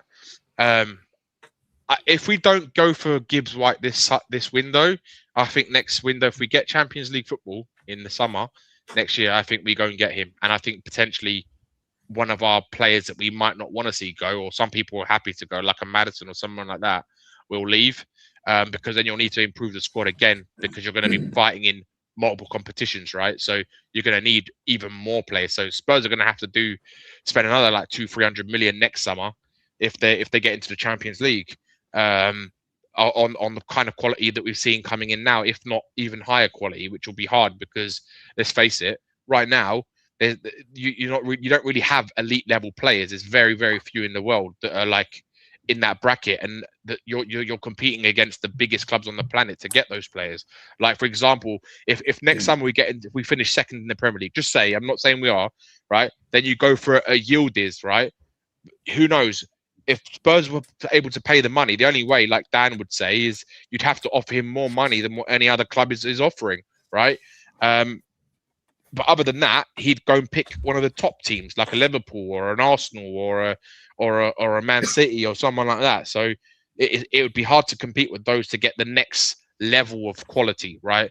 So unfortunately, where we are right now is we're trying to go from 17th to top 5, and if we do those 3, I think that team is more than capable of getting top 5, if not higher, considering if they get no injuries and stuff like this. And then I want to see them go again, because that's the most important thing. They can't stop. They have to go stronger in the next window, just like Arsenal did over the last couple of years. Dan, Every window they've gone into, they've got stronger and stronger. Are you worried, Dan, that which I think a few people might have this be a bit skeptical on this, me being one of them, that we do what we got to do to get ourselves back up to a 6th, a 7th, an 8th, even, like, to keep ourselves steady, and then just keep ourselves steady and not want to take it to the next level? Because I must admit, I am skeptical of that. Yeah, of course. I mean, the only way we'll only know once we get there. So, unfortunately, we haven't got the only thing we can do is try and get there first, and I think that's what they're trying to do, right? So, this is the same with any team. Once you get to that position, because I have no doubt that De Zerbi can get us back into that kind of top 3 type of team, right? Playing really good football. I have absolutely no doubt if they continue to back him, he will get us into those kind of close to Poch levels. I don't think he'd be as good as the Poch level, because we had elite players in our team at the time, right? When you're comparing to players in Europe at that time, we had 2 of the best centre backs in Europe. We had two of the most competent and most what's the word I'm looking for? Oh, they were the most clinical finishers in Europe, like statistically. Son was the only player that was more clinical than Son in 5 years when he was in his prime with Kane was Haaland. That was it. He was more clinical than Messi, Ronaldo. In terms of like shots to goal ratio, he was far more clinical, which is actually insane statistics. So that's what I think pissed off a lot of Spurs fans, is we never built when we had that team. But we've got to forget, in a way, you have to kind of you keep that in the back of your mind, remembering it, not forgetting it, but you've got to move forward, right? And what it looks like at this moment in time, the club are trying to move in a completely different direction than what we've done over the last 24 years. So again, it's a matter of, let's get there first. Let's get to that top 4 type of level where we're competing consistently for 2 or 3 years, right? And in those 2 or 3 years where we're competing at that level, we need to go and try and poach the next level of player. So then you need to go and get maybe an even better left winger. And what I think the most important thing is, what Spurs fans want to see if we're at that level, is that rather than, say, if we sign Savinho, right, and we have him for 2 years and he doesn't turn out to be what we all want him to be, or what we would love him to be, that's when you say, all right, you need to get rid of him, cut ties, get rid of him, take a hit, go and bring in another player who's better. That's what a top club does. Like Chelsea, right? If they don't like someone, they will get rid of them, and they might, even if they have to take a cut, which Chelsea a lot of times don't really. But I think that's where we want to be as a football club. And that's what I want Tottenham to be as a football club. I don't want them to keep a player for 5 years and they're 3 years too long. Like, they should have gone like years ago. So that's what defines a big club, in my opinion. No, for sure. I agree with DK, but you know what doesn't make sense to me? I've given this a little bit of thought, right? So we were told that we are to get Gakpo and Savinho. So they're it won't be one or the other. It's supposed to be both. Yeah. I'm just sitting here, I'm listening to you, DK, and I'm thinking to myself, that doesn't actually make any sense. So listen, Spurs hierarchy clearly hold Tel in quite high regard, and so do a lot of Spurs fans, unbeknown to myself. I don't know why. But I'm just thinking, right, if we go out and we spend that sort of money on 2 left wingers, because that's essentially what they are, number one, where the hell is that going to leave Tel? And number 2, what about the right side? And if anyone says to me, but we can stick Savinho there, he's not going to thrive on that right. As it stands, we have a cropped right winger in Kudus, and that's it. Surely that doesn't make sense, bringing in Savinho and Gakpo. Surely you go with a right-sided player. I think he's a perfect player right now, because when Kudus is fit, he is going to be the right winger. De Zerbi loves Kudus. He wanted him at Brighton. He's liked him for a long time, right? And I think he'll develop him into a top winger, in my opinion. But with Savio, he will start on the right, and then you bring in, and if you've got Tell and Gakpo. But for you'll the diminish left him, and though. That's the Marmoush. problem, DK. That's No, the I don't that think is so. my problem. If you've watched him in pre-season, like he's not a bad player on the right. In his first season, No. Benji, he got 9 assists in the Premier League, predominantly playing on the right, as a 20-year-old. So for a 20-year-old to come in and hit, if you look at his statistics overall in that season, he got something like 11 or 12 assists and 2 or 4 goals, something like that. So in all competitions, right? Which for a 20-year-old coming into the Premier League, that's pretty fucking good, right? He's super impressive, 100%. Yeah. So if it means you have Kudus, let me put it like this: who would you rather play on the right wing, Savio or Mikey Moore? For all Oh, of you. Jesus. No, hands down. No, hands down. I'm just saying, though, Dan, do we not want the right players for the right positions? Because if you want the very best out of Savio, it is on the left wing. Yeah, no, I agree with that, Benji. But I think that the whole point of having versatile players is so that they're not stuck down to one position. When all the players are fit and everyone is in full form, or people, because we've got to remember, right? Sometimes players are not in form, sometimes players have got injuries, so you have to utilize the squad, right? That's the whole point of it. So when you've got, for example, Kudus and Kulusevski out, who knows? That we've got no idea how De Zerbi's going to play the system, his football, the types of formations he's going to use. We have ideas of it, but we don't actually know what his plan is. But he knows what it is, and I think what I'm seeing by the type of players that we're bringing in is that he wants fluidity, right? So I think he has an idea of where the players' best positions are, but he will switch and change depending on the opponent, depending on the type of game. He'll switch the formation. He might play 2 up top. He might play 1 up top and 3 in the back in defense, like a 3-5-2 sort of some formation. So he'll switch it. And I think where you've got players like Gakpo can play as a centre forward, he can play as a number 10, and he can play as a left winger, right, or inside forward type. So you've got Kudus, who can play number 10. He can play a right wing. He can play as a false 9. Kulusevski's a number 10, and he can play right wing. He can also play as a false 9, right? You've got Marmoush, who can play all across the front 4, right? All across the front 4. He can play striker. He can play right, left, and he can play number 10. So if you look at the type, and even Tell, right? Even Tell can play in those positions, right? So you look at the way, the types of players that we're targeting, the types of players that we've got, and who we want to bring in. They're all players you can make something. Dan, I different. hear you. I just want players to play in the position that they. Can we not have it as much time enjoying the Ben and Danny show? Can let someone else talk and maybe have an opinion, because it feels like you keep going back and forth, but I want to hear other people's opinions as well. So yeah, go for it. Alex, what's your thoughts about what's being said about obviously playing SAVINHO on the right? That's not his best position, and like all those things that have been said. Well, if we're going to make a fuss about buying him in, and he's going to be the guy that, you know, is the main guy that we've been looking at for how long now, I don't really care if he can't play on the right. I don't really care if he can't play on the left. He's got to just get going. Because like I said, you know, you play for Man City, you've been, you know, spitting your dummy out because you're not getting game time at Man City, and you've been begging for us to get it by you. I just think at the moment he's just got to get going and just get cracking straight away for me. With Marmoush, you know, I predominantly I think he could be better to be put in the centre as a striker, because I think he's better than what we've got right now, if I'm really honest with you. And then you've got Gakpo if we're going to bring him in as well.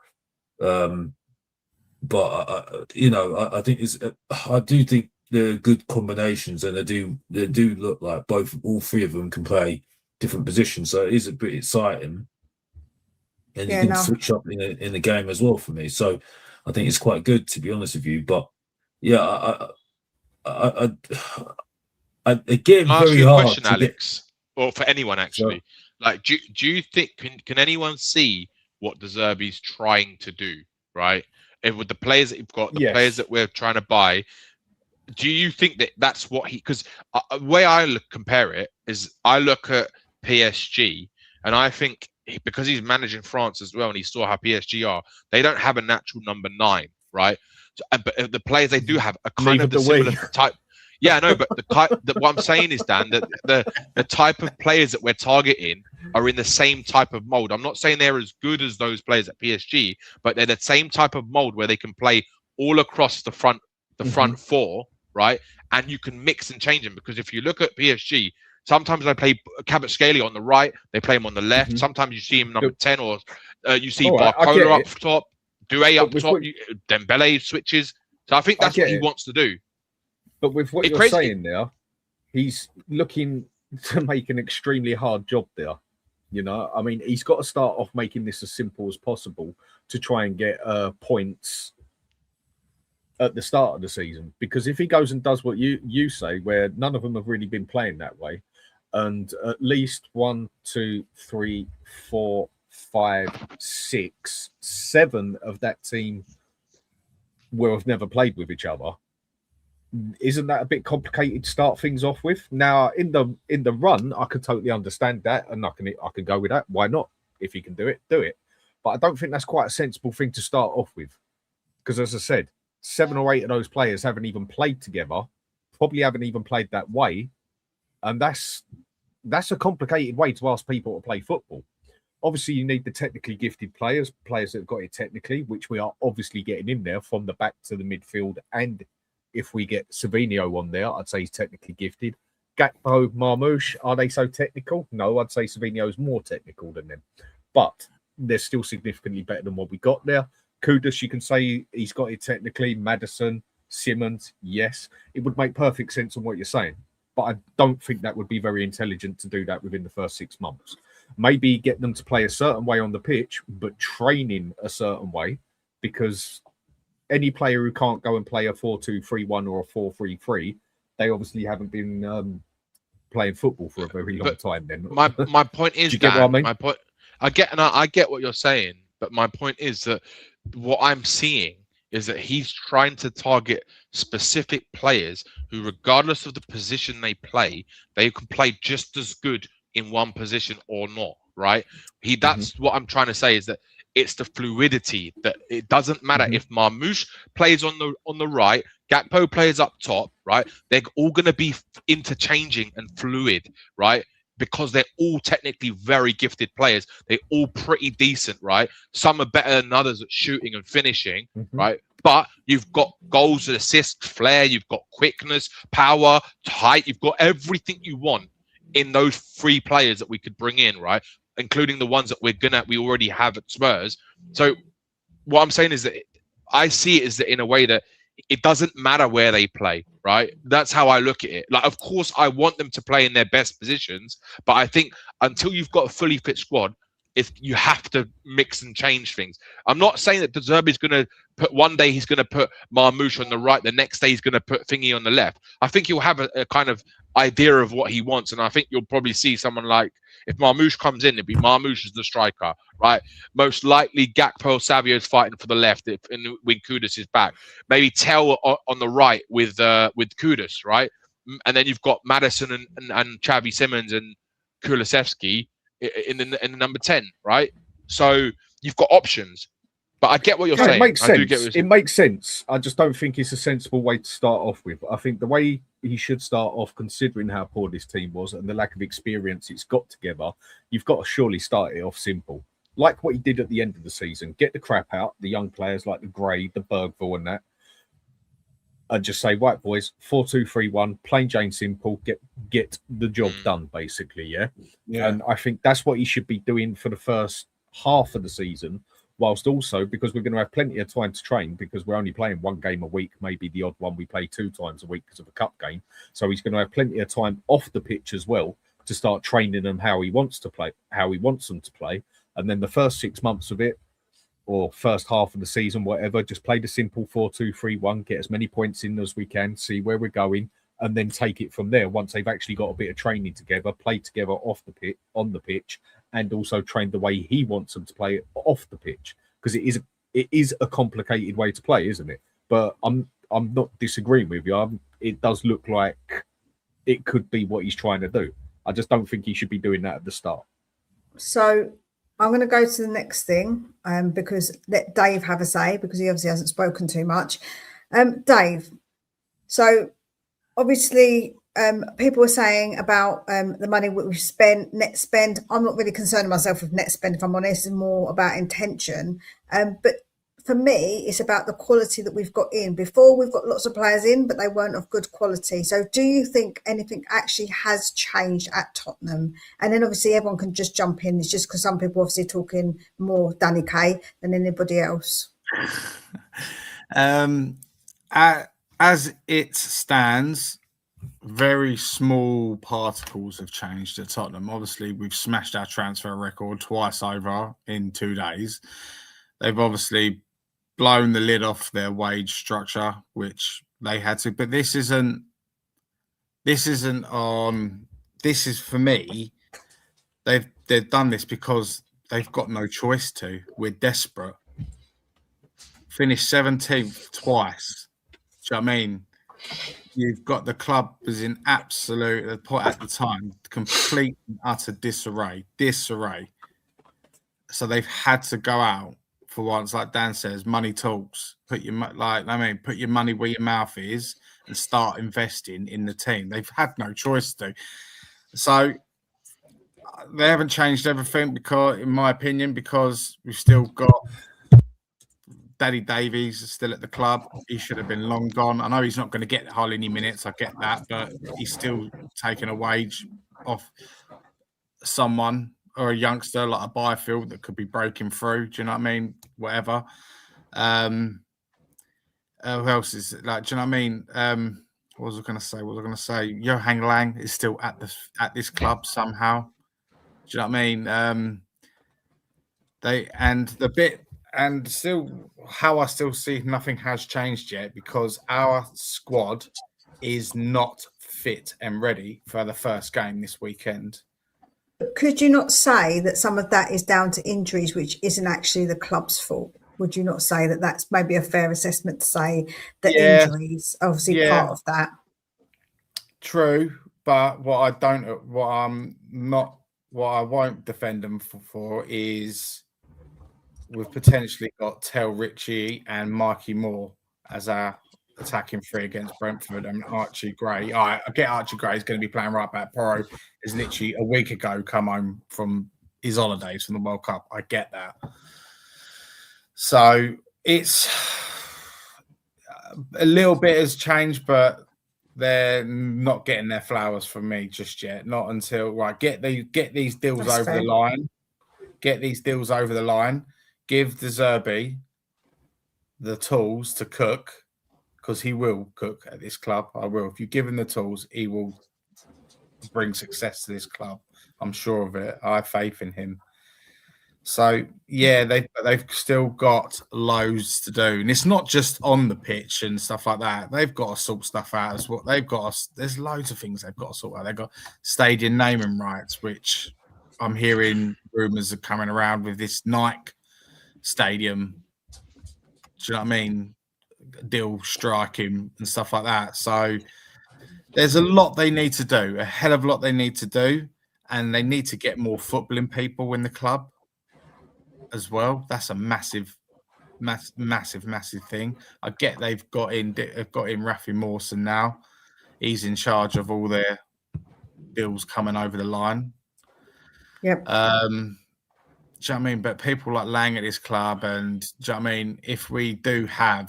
If it doesn't go to plan, I'm not saying it because these deals might not happen yet. It's just. I know they've got good credentials and stuff like that, but anything could happen. City could get another attacker injured in training tomorrow. Bang, everything's off. Do you know what I mean? My God! Well, where's this doom and gloom? I was going to go to Alex next, but I don't know if I will now. No, just a quick one. Man City released some. Hold on, training videos. Dan. You've got to ask to speak now because we got told off for speaking too much. Miss, out of back to the classroom. I told you, I've got my boat ready. Yeah, I'm going to speed boat it down to where you're at. Yeah. Just knock round the quickly, head. Man City released their training videos an hour ago. There's 3 videos, and there's no Savio or Marmoush in the videos. but Jack Grealish is there, so he's now training with Man City.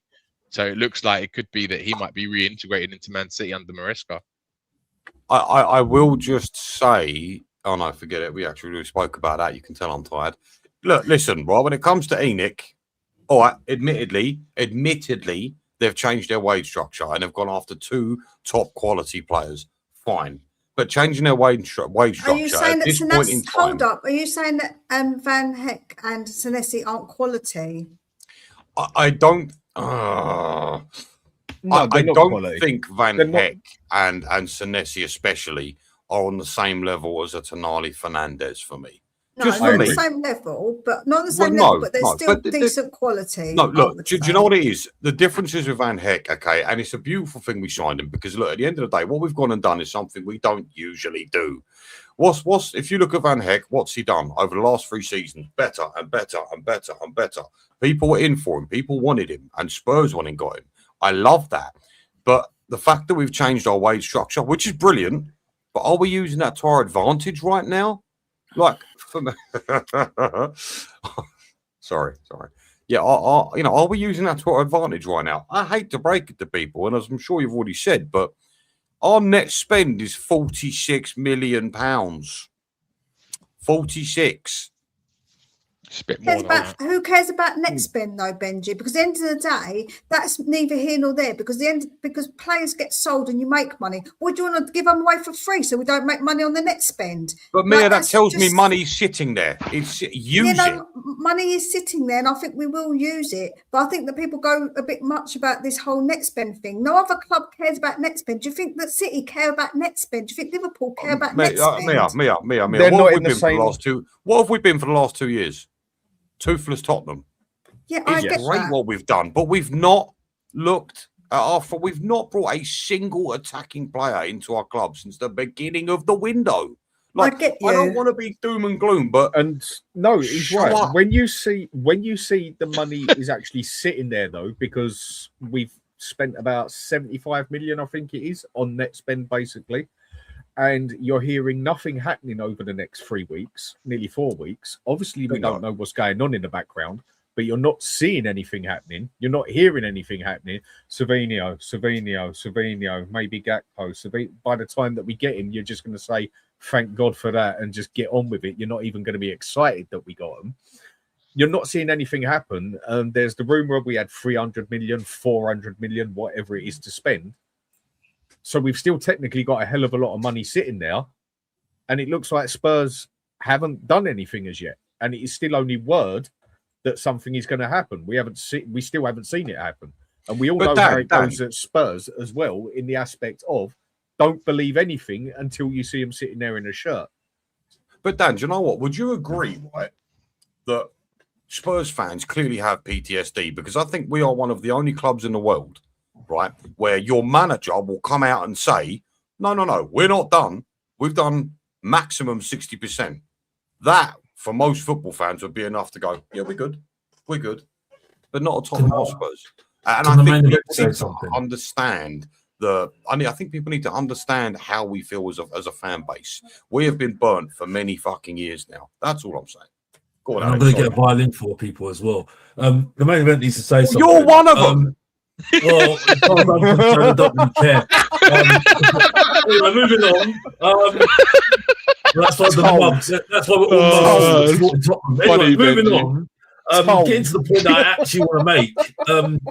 To what this question is. The question is about has Spurs changed? I don't think Spurs have changed. No, I think the situation has changed. I think the situation around Tottenham has changed. What I mean by that is that this squad cost ratio rules has changed the game for Tottenham Hotspur, and now you're looking at it now. We can throw our weight around at the moment. The problem is at the moment is, and I don't really care about this Rafi Mawson guy. Yeah, he's getting the deals done. Great, fantastic, great. Give him a Blue Peter badge, right? Okay, because he's been at Man City. But I will say this.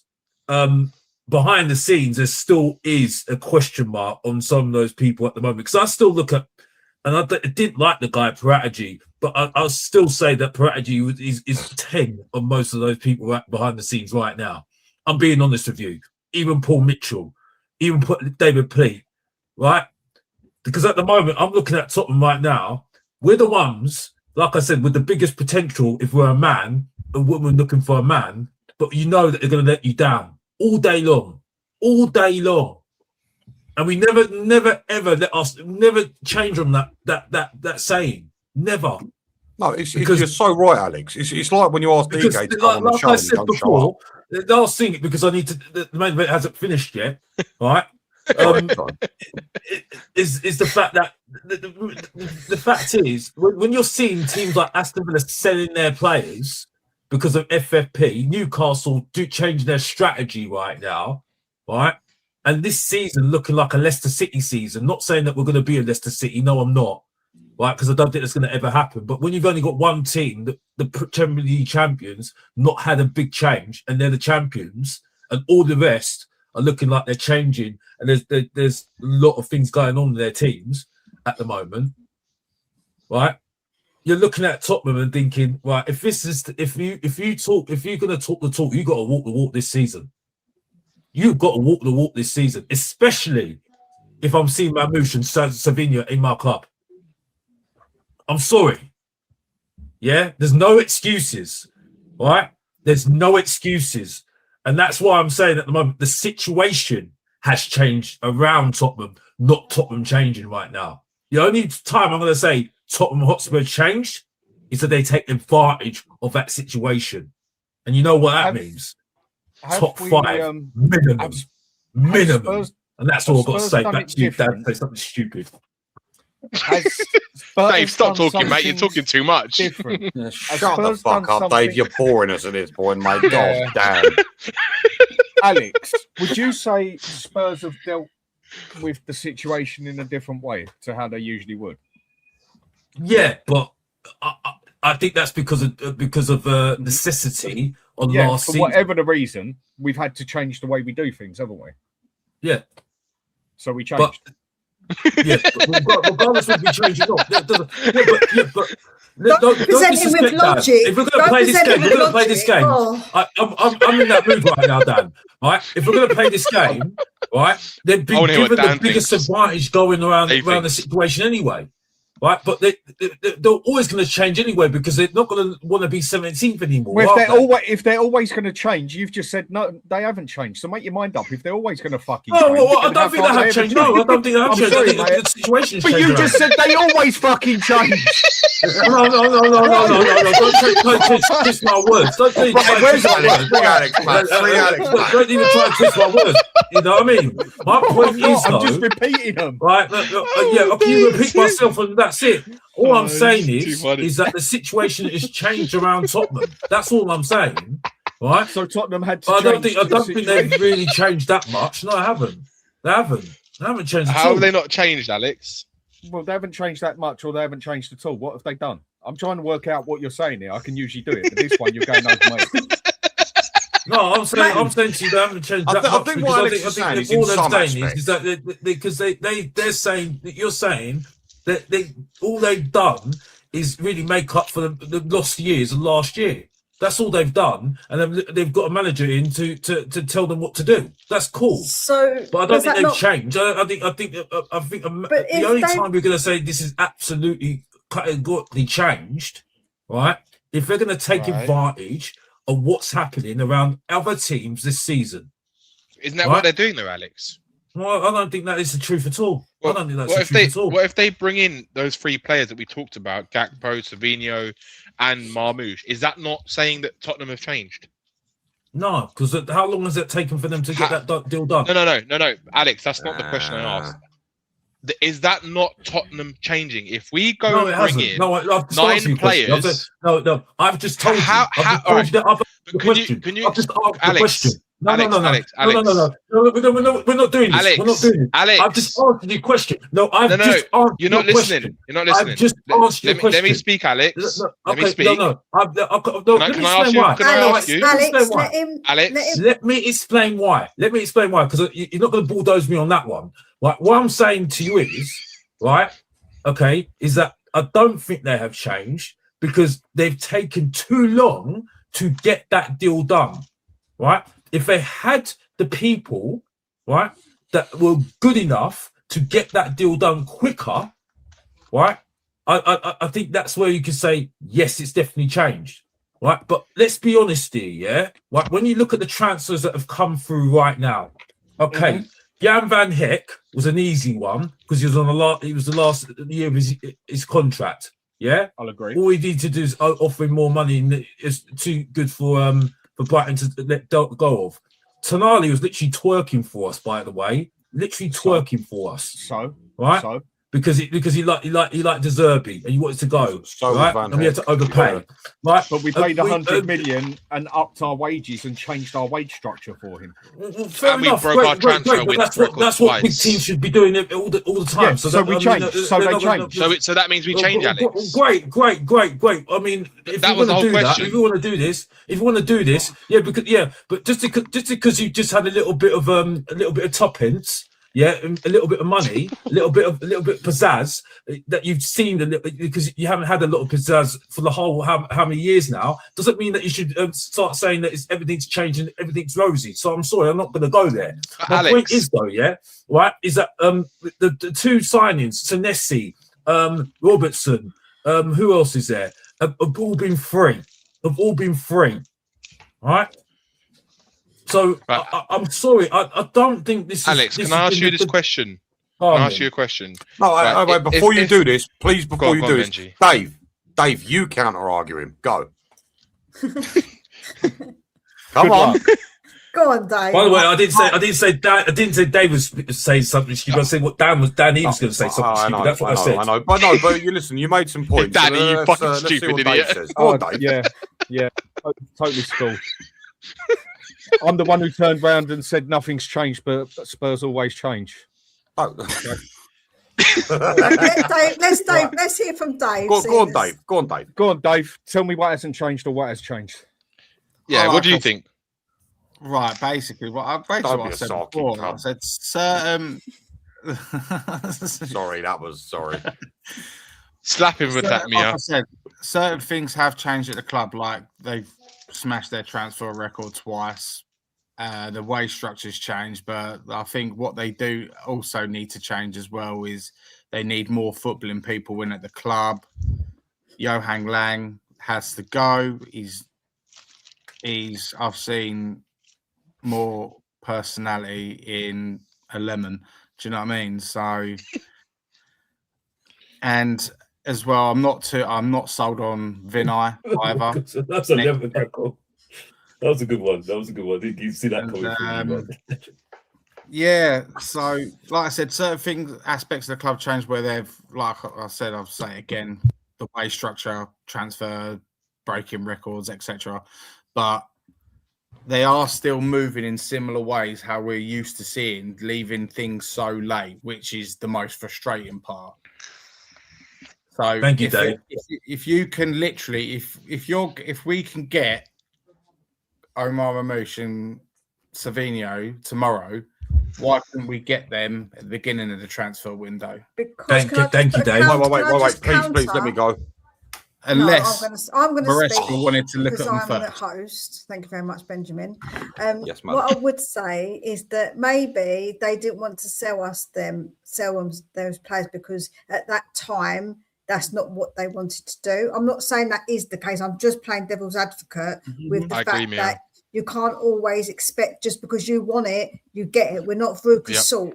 Like that, if you want to Willy Wonka in it, like that's not how transfers always work, Dave. It's not as simplistic as that anyway. So I do think while the ones that we could get done, we've got done because they're able to be done quickly because of different circumstances, different reasoning.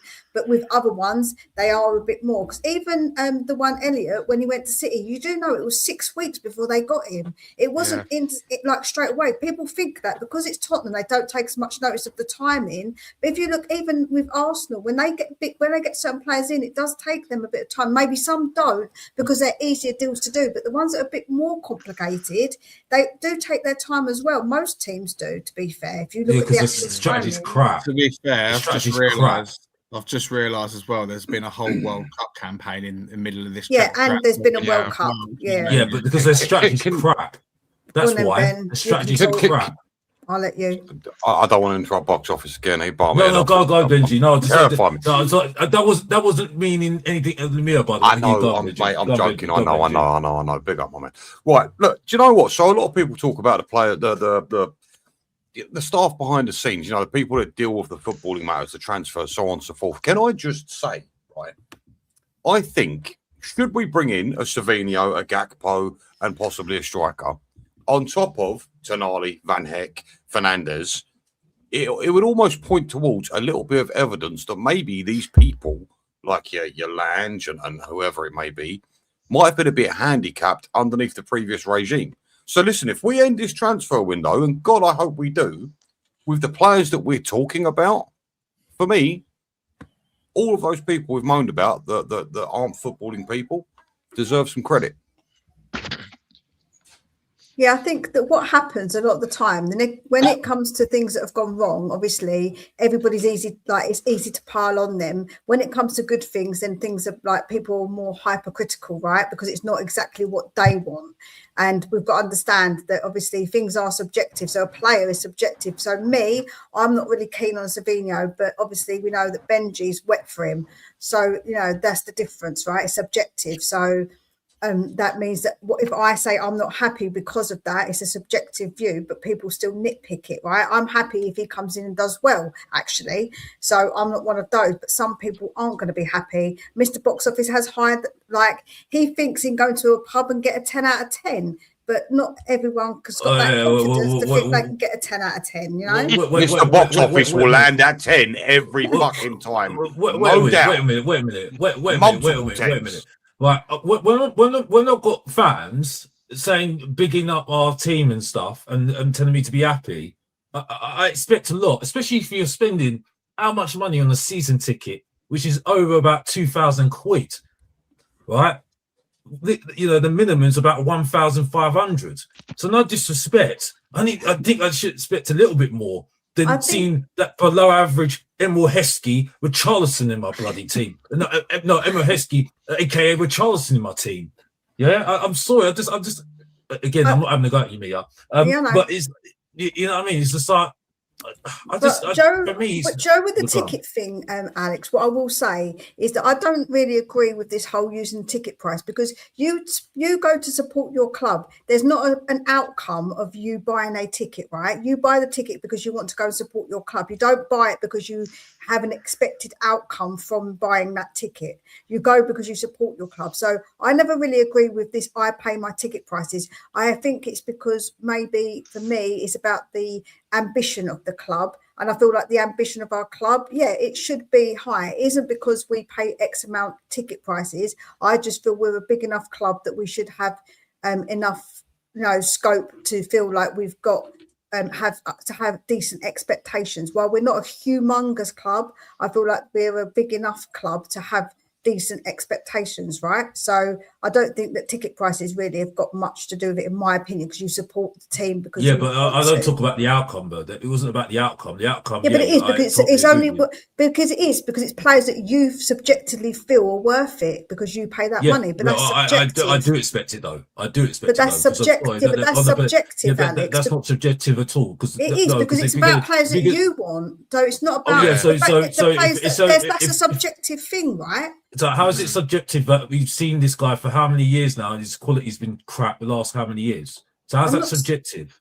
Because it's an opinion, so it's subjective. If it's your opinion, okay. So if that's the opinion of that, you want to pay all that money to go and see the Charleston in your team, that and that below average Emil Heskey, that's on them and their mugs, as far as I'm concerned. I mean, You're paying all that money to go and see Richarlison, who can't hit a barn door, right? He sits on his arse most of the time rather than scoring goals. Well, he does score more goals. He has been our top goal scorer, but then that's where the quality game's gone down the toilet.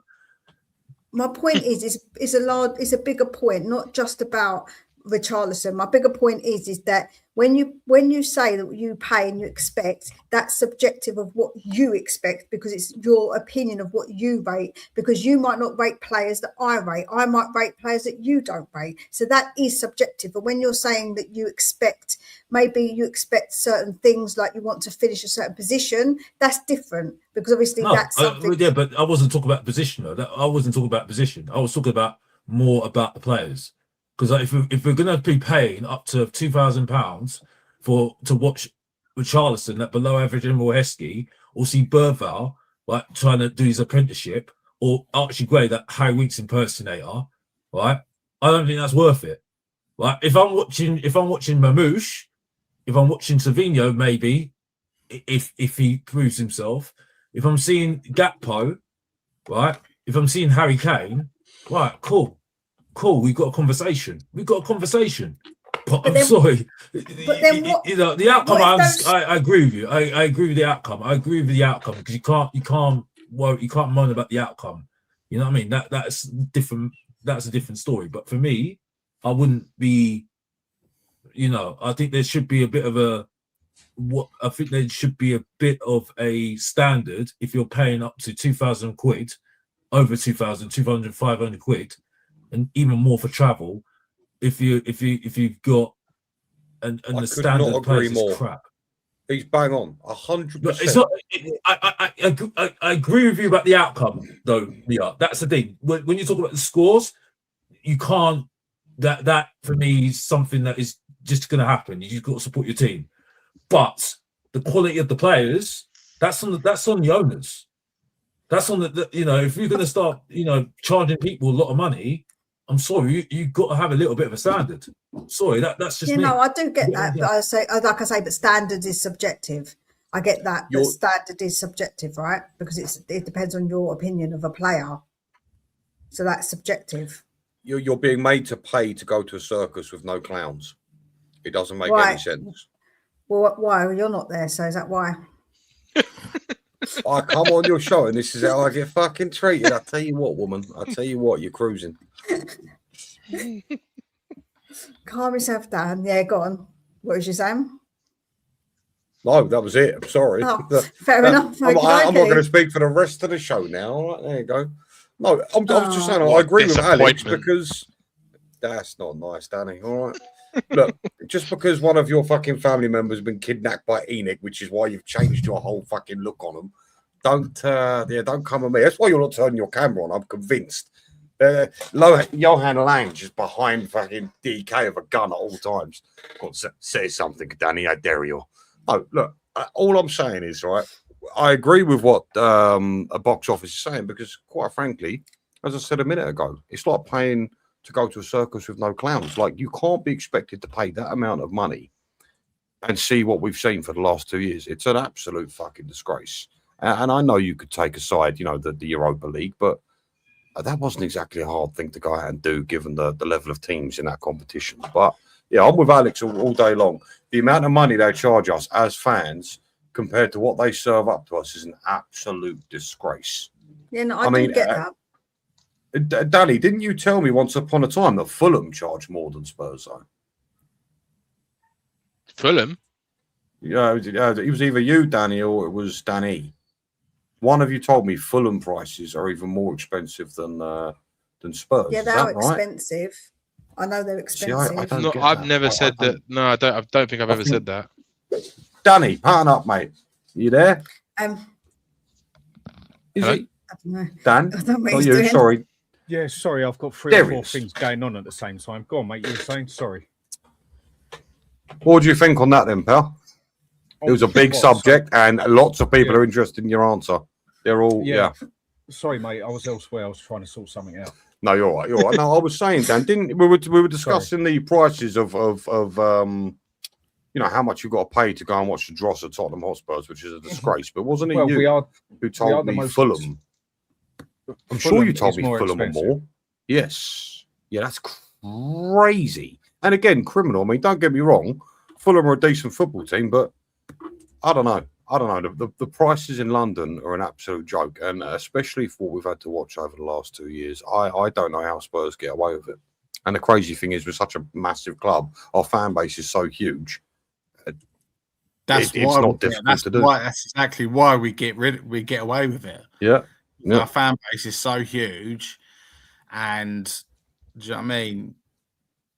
That's basically answer our own question there, isn't it? It's because it's so big. That's why they can get away with it, because there's such a massive, different, diverse of range of people they appeal to. It's not just it's not just like your local Spurs fans. It's globally as well, and there's so many different people from different countries that follow us. It's a massive market for them. It's the amount of money we have to pay to watch Spurs play is absolutely stupid. I mean, our season tickets are more expensive than Bayern Munich, Real Madrid, or fucking Barcelona, for God's sake. Yeah, that's the joke of it. But we are in London, probably one of the top 4 richest cities on this planet. London on its own could look after Spain. Just London. London makes more money than Spain, basically, in many, many ways.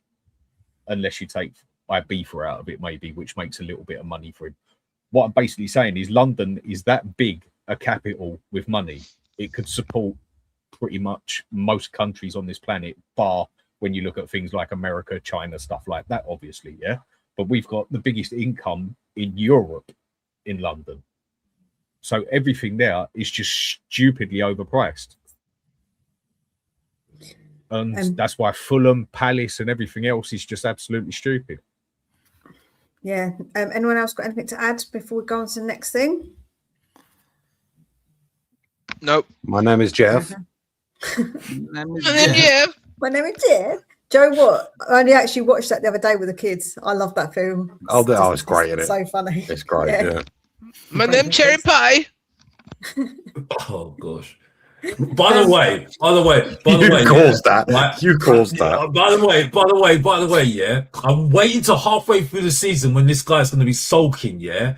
That this guy who's got his camera on, yeah. I'm waiting. I'm just waiting for him to have a crash out. This guy beside me right now, yeah. Because I know it's coming.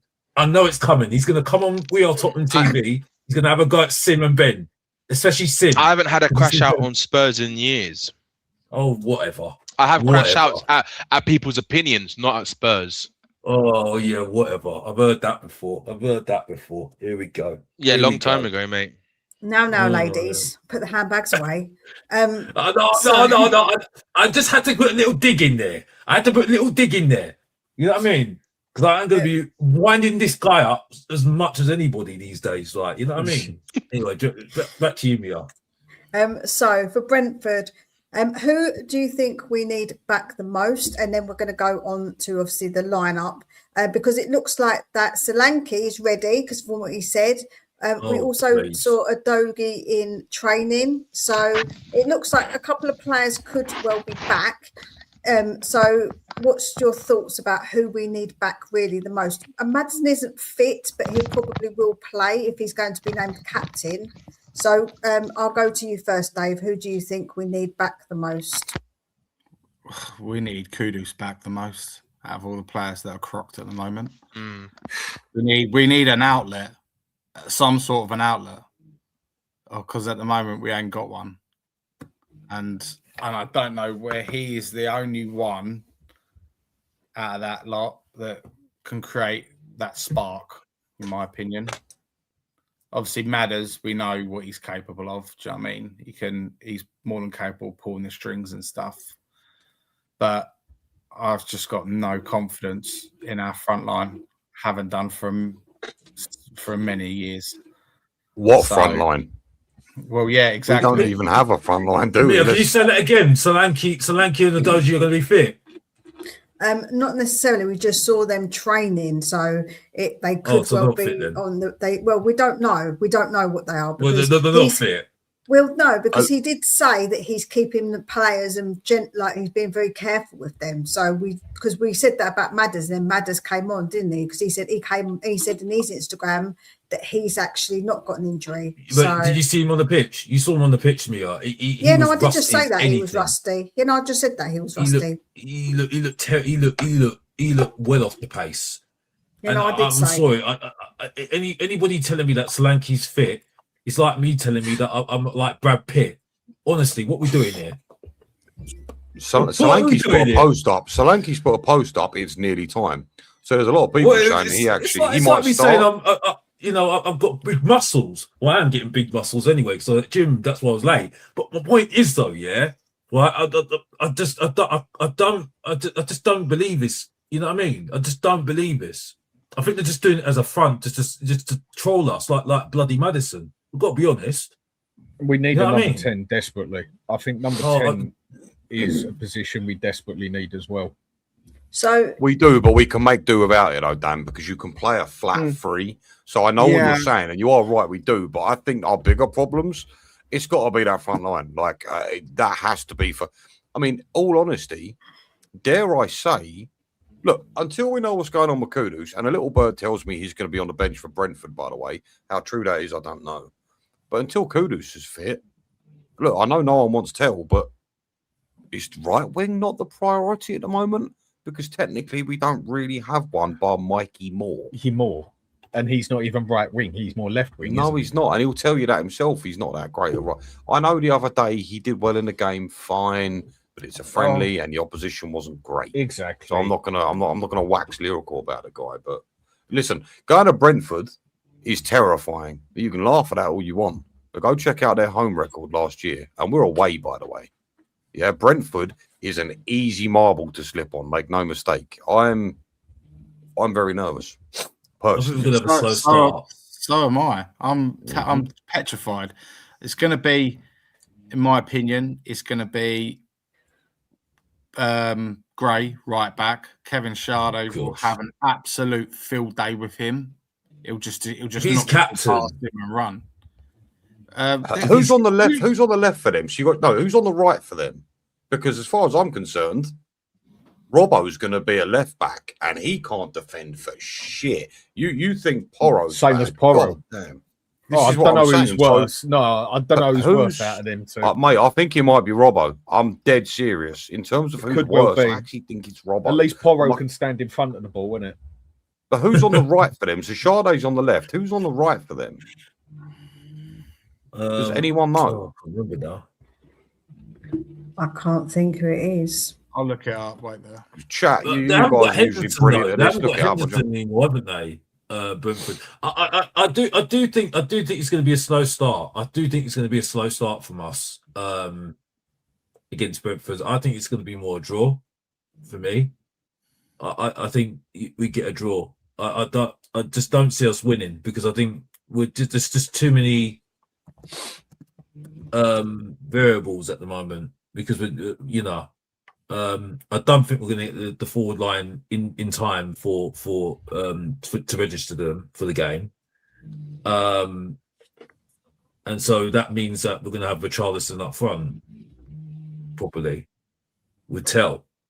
So for me, I just don't see us. I think it's going to be a very slow start for me.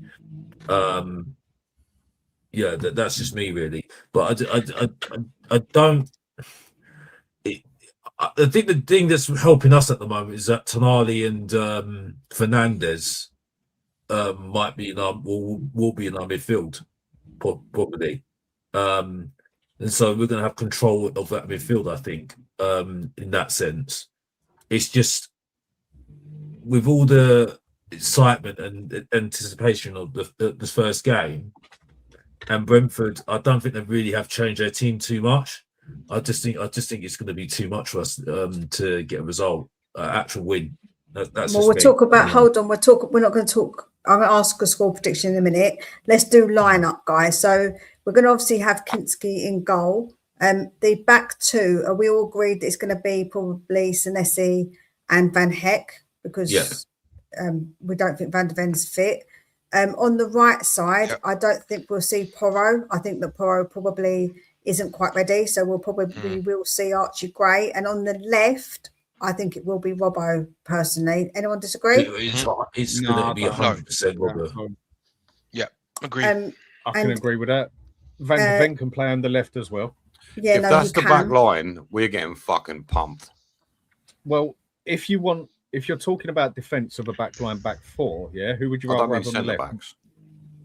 I wasn't talking about centre back. No, I was sorry. I should have said that. No, if you're talking about a back line, back four, and you're worried about the left back can't defend and the right back can't defend because they're both actually wing backs, which is right. Then maybe you go and then maybe you'd prefer Van der Ven on the left because he can actually defend. And I'd be interested. We need a Spence type player to cover fullback positions. You're not wrong. We do need a Spence type player. You did say that, Ben. You did say that. Oh my! What they'll do is, Dan, is that I think they'll let the full-backs go attack. I think they'll use Tonali and Fernandez to cover. That's what I think they might do, to cover their positions when they go and attack. That's what I think they might do. And, yeah, go on, Jack. Sorry, Alex. No, I think they'll attack and then basically they'll cover the team, and then it's just really then you got Gallagher. I think Gallagher's going to be the player in number 10, and then really who's left in the front line, which is not. The team, the way I see it, based off of pre-season and how many of our players have played minutes and stuff like that, the team theoretically picks itself. Kinski in goal, Robertson left back, Ray right back, Senesi, Van Heck in the centre. You got Tonali, Fernandez. He's just been. I know he hasn't played many minutes pre-season, but he's just been kept on ice. But he's still fit and ready, raring to go. You got Tell on the left, Moore on the right, Richie up top, Gallagher in the 10. That will be the team. If it's anything else, I don't disagree. Depending, I mean, everybody thinks. Well, I say everybody, wrong word. A lot of people, as soon as they hear number 10, straight away they think of a playmaker. They think of an Ericsson. They think of a Fernandez. They think of Maddison. 10 isn't always about that. Gallagher is not a bad number 10, depending what you want him to do. Now, if you want your team to press high and win the ball early, agreed. Gallagher is better than Maddison for that job. To get the ball get forward. What about on the ball? And tap it. What about in possession? That's where I worry about with Gallagher. But the point is, when you as a number 10, you get the ball. It's not usually a long pass that you have to make forward or sideways, is it? It's not usually a special pass. I'm talking about a number 10 not sitting back and holding that 10 role like a Maddison, like a playmaker, like an Ericsson. I'm talking about your number 10 charging forward and winning that ball on the edge of the box, basically. And Gallagher is more than capable of doing that than Maddison. So it depends how you want your number 10 to be. I think the focus this type of game, away Brentford, putting Gallagher wouldn't be the worst idea, would it? No, it would be the better option because they're going to sit deeper. They're going to sit deeper most probably and wait for their chance, like they do with us, and they're going to be quite physical as well. And Gallagher can definitely handle physicality, and we all know Maddison is is weaker than anybody on here. And if you want to push forward and get a chance with that, Gallagher isn't a bad idea in that aspect. And he can score a goal as well up close. He done it at Palace. Now, no matter how many people slate him off and whatever and that, if you want your number 10 to charge forward, win that ball on the edge of the box and have a shot, or get it out wide or get it to the man in front of him, Gallagher's a better option than Maddison. You can do it. Also, you focus on the wings, aren't you? The wide areas to attack rather than the centre. Because then you've got the control of the midfield in Tonali and Fernandez, and then you've got the wing backs are very attacking, and you, regardless whether he's a Brussels sprout, in my opinion, Robertson.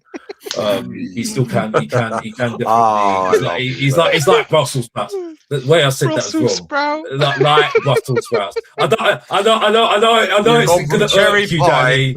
I know it's going to irk you, Danny. I know it's going to irk you, but you know, it's what it is. Danny, don't let it irk you, mate. Danny. I still don't get this analogy about Brussels sprout. It still doesn't make any sense in my head. I don't either. I've heard it several times and I don't get it. No, okay. Let me get to the point. Let me get to the point because I need to get to the point. The point is though, is that you've got the wide areas in terms of you've got Robertson, you've got Poro, probably Archie Gray, but here we go. And so then they're running up, they're running and attacking the box. and then you've obviously got Tell or whoever on the left. So you're focused on the wide areas, and then they can cross it in, and then you've got Gallagher going up front, and then whoever's in up front, it would be Richarlison.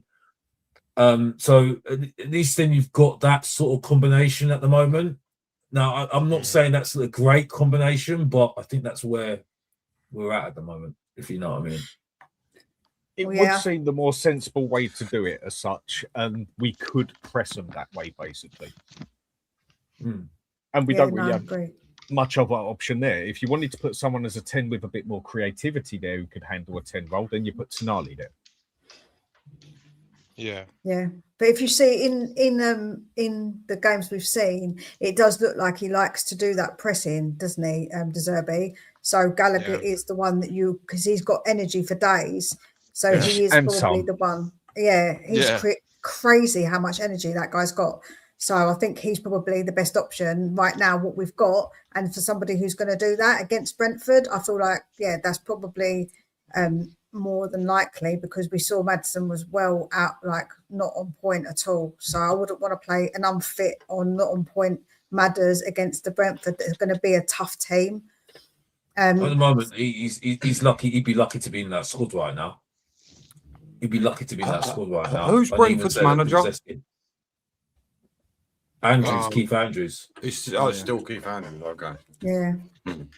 He'd be lucky to be in that. He'd be lucky to be in the 2023. In my opinion. Who's that, Alex? Maddison. Oh no, Maddison will get in. Of course he will. He'd be first name on the team sheet. Based on what? Because at the moment, he's one of the best technical players we've got in the squad. But what's the point of a technical player? But being fit and being sharp are two very different things. Yeah, it doesn't matter. But he'll still play. Like, even if Maddison comes on for like half an hour in a game, he can make a difference.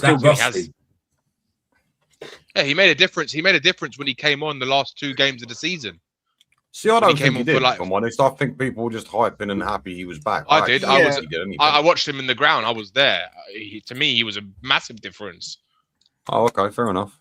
That's just my opinion, Benji. It's just no, fair. But I mean, if you're at the ground, who am I to argue? I mean, you never see the whole story on TV anyway, do you, realistically? I don't know. In some aspects, you see more of the story on TV than you do when you're there. And there's other things you see. Do you know why I said that, Benji? No, can I just say this really quick, Danny, because this is sort of leads into it. I used to think Christian Eriksen was a really fucking lazy player once upon a time. And then I watched him live and realised, oh my God. He was 50-50. He was 50-50. No, he was a fucking animal. I agree with Dan. No, he was 50-50. Eriksen would have half a season would be unreal, and then the rest of the other half would be like, all right, he wasn't bad. He was never consistent at that level. That's even though he was one of the best attacking midfielders on the planet around at the time. He's still, for him to be like world class, like elite level, he needed to be more consistent, and he used to just drop off in certain games. And there's things that you will see on the pitch blatantly, that if you're there. And then there's other things that we will see on TV a lot more than they will see at the ground, because there's all you got to do at a ground is literally blink the other way. Whereas on TV, you've got a much wider view of everything and a much clearer view of everything to an extent. I disagree. Or if you're looking down, the other end of the pitch and something happens down there, I'm going to see a lot clearer on TV unless someone's got some sharp eyesight from the opposite end of the stadium. No, but in the ground, you will see exactly what a player does, because the thing is, the camera isn't always on one player. Yeah, the camera follows the ball. The cameras follow the ball. It doesn't. That's what I was going to say to you, Benji. Like, it's not that we see more. In a way, you can watch a player, and when Maddison came on, what he did to the fans.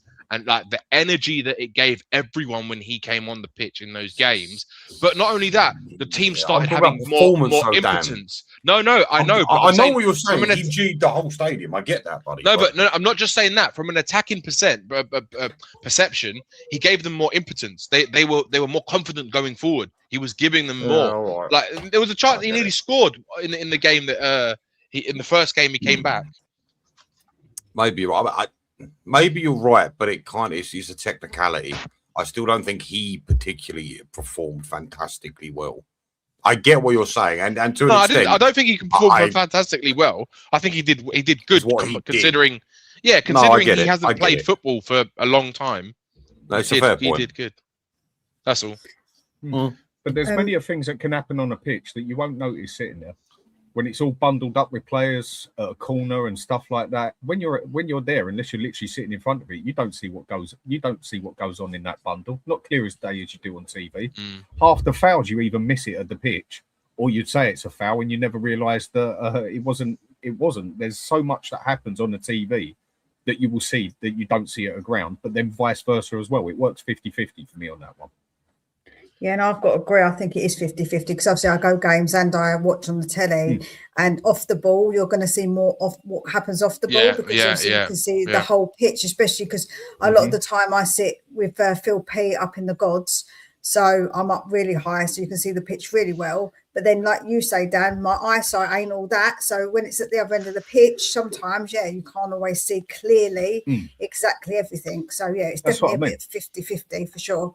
But you can see off the ball work rate, I think, is a lot better in the stadium, which is why I made my point about Christian Eriksen when I said on TV, I thought he was lazy. It was only until I saw him live did I realise how much grass that guy covers. That's where at a ground you can. That's where at the ground you can see more. Yeah. Whereas when you're on TV, there's a lot more you can see on there that you can't see on the ground as well. It works both ways. Dan, I just got to say one thing, Mia. Dave, you need to shut the fuck up, mate. Honestly, you've been speaking too much. And can we stop dropping the F-bomb? I do want to get at some point monetized, yeah? God dang. Sorry. I just don't want to take the limelight off of you, Dan, mate. I want to hear you talk, darling. I'm new to this this YouTube shindig, so I got just tell Alex to shut that. Just say to us when we're talking, shut up, and then especially Alex Davis. I mean, that guy doesn't. Hey, what are you saying? Hey, what are you doing? Naming him, man. What are you doing? Goodness sake! Cherry pie. Dave, did you say you're new to this? Yeah. Yeah. I've only done do you know what? To be fair, you do make a lot of good points, but the boys are right. Sometimes you just need to chime in. I get it if that's not your character. Benji's actually gotten better with that. Yeah, I used to be super polite and can I speak now, please? And sometimes you just gotta see. I think he's a total dickhead. Now I don't shut the fuck up. Now he's got his own now he's got his own channel. He all of a sudden thinks he's male. I'm big Billy time, Big Bollocks. Mate. Oh, man, I'm big time. I've got 295 subscribers, yeah? Big time, isn't it? Yeah, no, it's more of a like respect thing. You guys have been doing it a lot longer than me, so I'm just like biding my time. I want to hear you more, Dave. I'm gonna shut up. I want to hear Dave more. Ask Dave some questions, Mia. Listen. Don't fall into that trap. Danny K is a fucking nightmare, all right? Oh, I did it again. That is true. Danny K is a nightmare, and his sole purpose is to wind people up in life. He don't even take YouTube seriously anymore. He just comes on to wind you up. So don't listen to him. Do you know what Danny's like? Not like one of those wind-up dogs you used to get. He's like one of those. Danny the wind-up. Right, so I'm actually good. Them two are wind ups. Dan's very good at it. And Danny's just oh gosh. Yeah, but Dan does it in a more subtle way. Like you can tell when he's on a wind up, but he does it subtly where some people don't realise he's on a wind up. No, never. I just disagree with people. There's nothing wrong with that. Sure. Of course. That's not winding people. I don't know. Some people, if you disagree with them, it winds them up to the wall. And some people, it doesn't wind them up so much. Some people, you have a different opinion and talk to them about it. You might as well headbutt a wall at the same time because the wall will actually make more sense in trying to listen to you. And other people will try. I do that, Dan, when I speak to box office. I headbutt the wall every time I speak to Alex. Is that why you've only got one brain cell left? No disrespect. I talk more logic and more truth than anybody here. I don't think logic's the right word, mate. When you talk about World right? He would improve our team. Anybody would take Trossard. You know what I mean? Oh my God, no. Moving on. The one thing I'll say about you, Mr. Cherry Pie, is you're not logical because some of your analogies, I don't even have any clue what you're talking about. I have to rewind it sometimes and I still don't understand. I'm pretty good at trying to suss things out, but sometimes... Brussels sprouts is that, because I know you want to go on to the next segment. The next Wait. Alex reminds me of that clip. You know, buttered sausage. What is that? Is it Gary Busey? Let's talk about buttered sausage. Buttered sausage. Have you seen that yet or no? You know what I mean, right? Yeah. Are you trying to say Alex loves a bit of sausage? I'm not saying that because that could come out really wrong. Dave, do you like sausage? Yeah. Oh yeah. Just go and watch the best work and bang average top 5. My first episode, and then you'll understand what Brussels sprouts is all about regarding what is it? Andy Robson. I've watched it and I still don't understand. But hey ho, Yeah. right. I'm going to ask Dave this question. If we do get these players in, Dave, what would you rate the window if we get Gakpo, Savinho, and Marmoush? Oh, easy. That's a solid 9 out of 10. Solid 9. Bearing in mind what else we've done as well. Do you know what I mean? Mm-hmm. Fair enough. Box office. I don't want a long-winded Brussels answer. sprout. Can we, Out I've of got 10. to go. Do you know what I mean? 8. Is that enough 8. for you, Mia? Is that enough? Is that Yeah, enough? you have to- if you just say 8, then you could just. I just said 8. I just said 8. And then You said, you have to the carry- waffles. No. Then you have to carry it on. And 8 ain't enough. 8 ain't enough, Alex. I want a quarter. There we go. Danny Kay. What it is right now? Sorry, or if we bring in those 3 players? If we've got in those 3 players. I'd say that's a 10 out of 10 window for me. Wow. Benj, what's yours? I'm completely with Danny Kay. From a Tottenham perspective, that is a fucking 10. Yeah. 100%. You know what I mean? Danny, what's yours? I'd give it an 8.5 in that aspect, and I've got to go with a half. I can't give it a 9 because I'm not happy with the goalkeeper. Fair dues. I'll probably go Adam for a Score 9. Draw says the same thing, to be fair. So The reason I'd say 10 just on that is just because. explanations. Go on then. No, go on, Danny. We'll talk for another half hour. Go ahead. Go on, Mia. No. Guests on here, Mia. You know what I mean? Like, Yeah. So the next question is: can I ask everyone on the panel who they think will score the first goal this season? I'm going to go to Dan E first. Who do you think? Cherry pie. Russell Sprout. It's a good question, actually. That That's one. I right. mean, you look at who we're going to have as striker. Do you know what? That is actually a good question. Fernandez. I'm going to say Gallagher as the number 10. Okay. Just Cherry to pie. be different. Mr. Box Office. Anyway, It's my show. I can call you what I want. it's Mr. Box Office. Okay, Cherry pie. Anyway, moving on. I'm trying to think now. Don't hurt I've got yourself. no idea. Dave, I've what got do no you idea. think? Seeing as we've got someone taking forever. Richie. Richie. Okay. Danny Kay. Who scored the first goal? Fuck, I don't even know. There you go. See, I got no idea. I think Richarlison probably.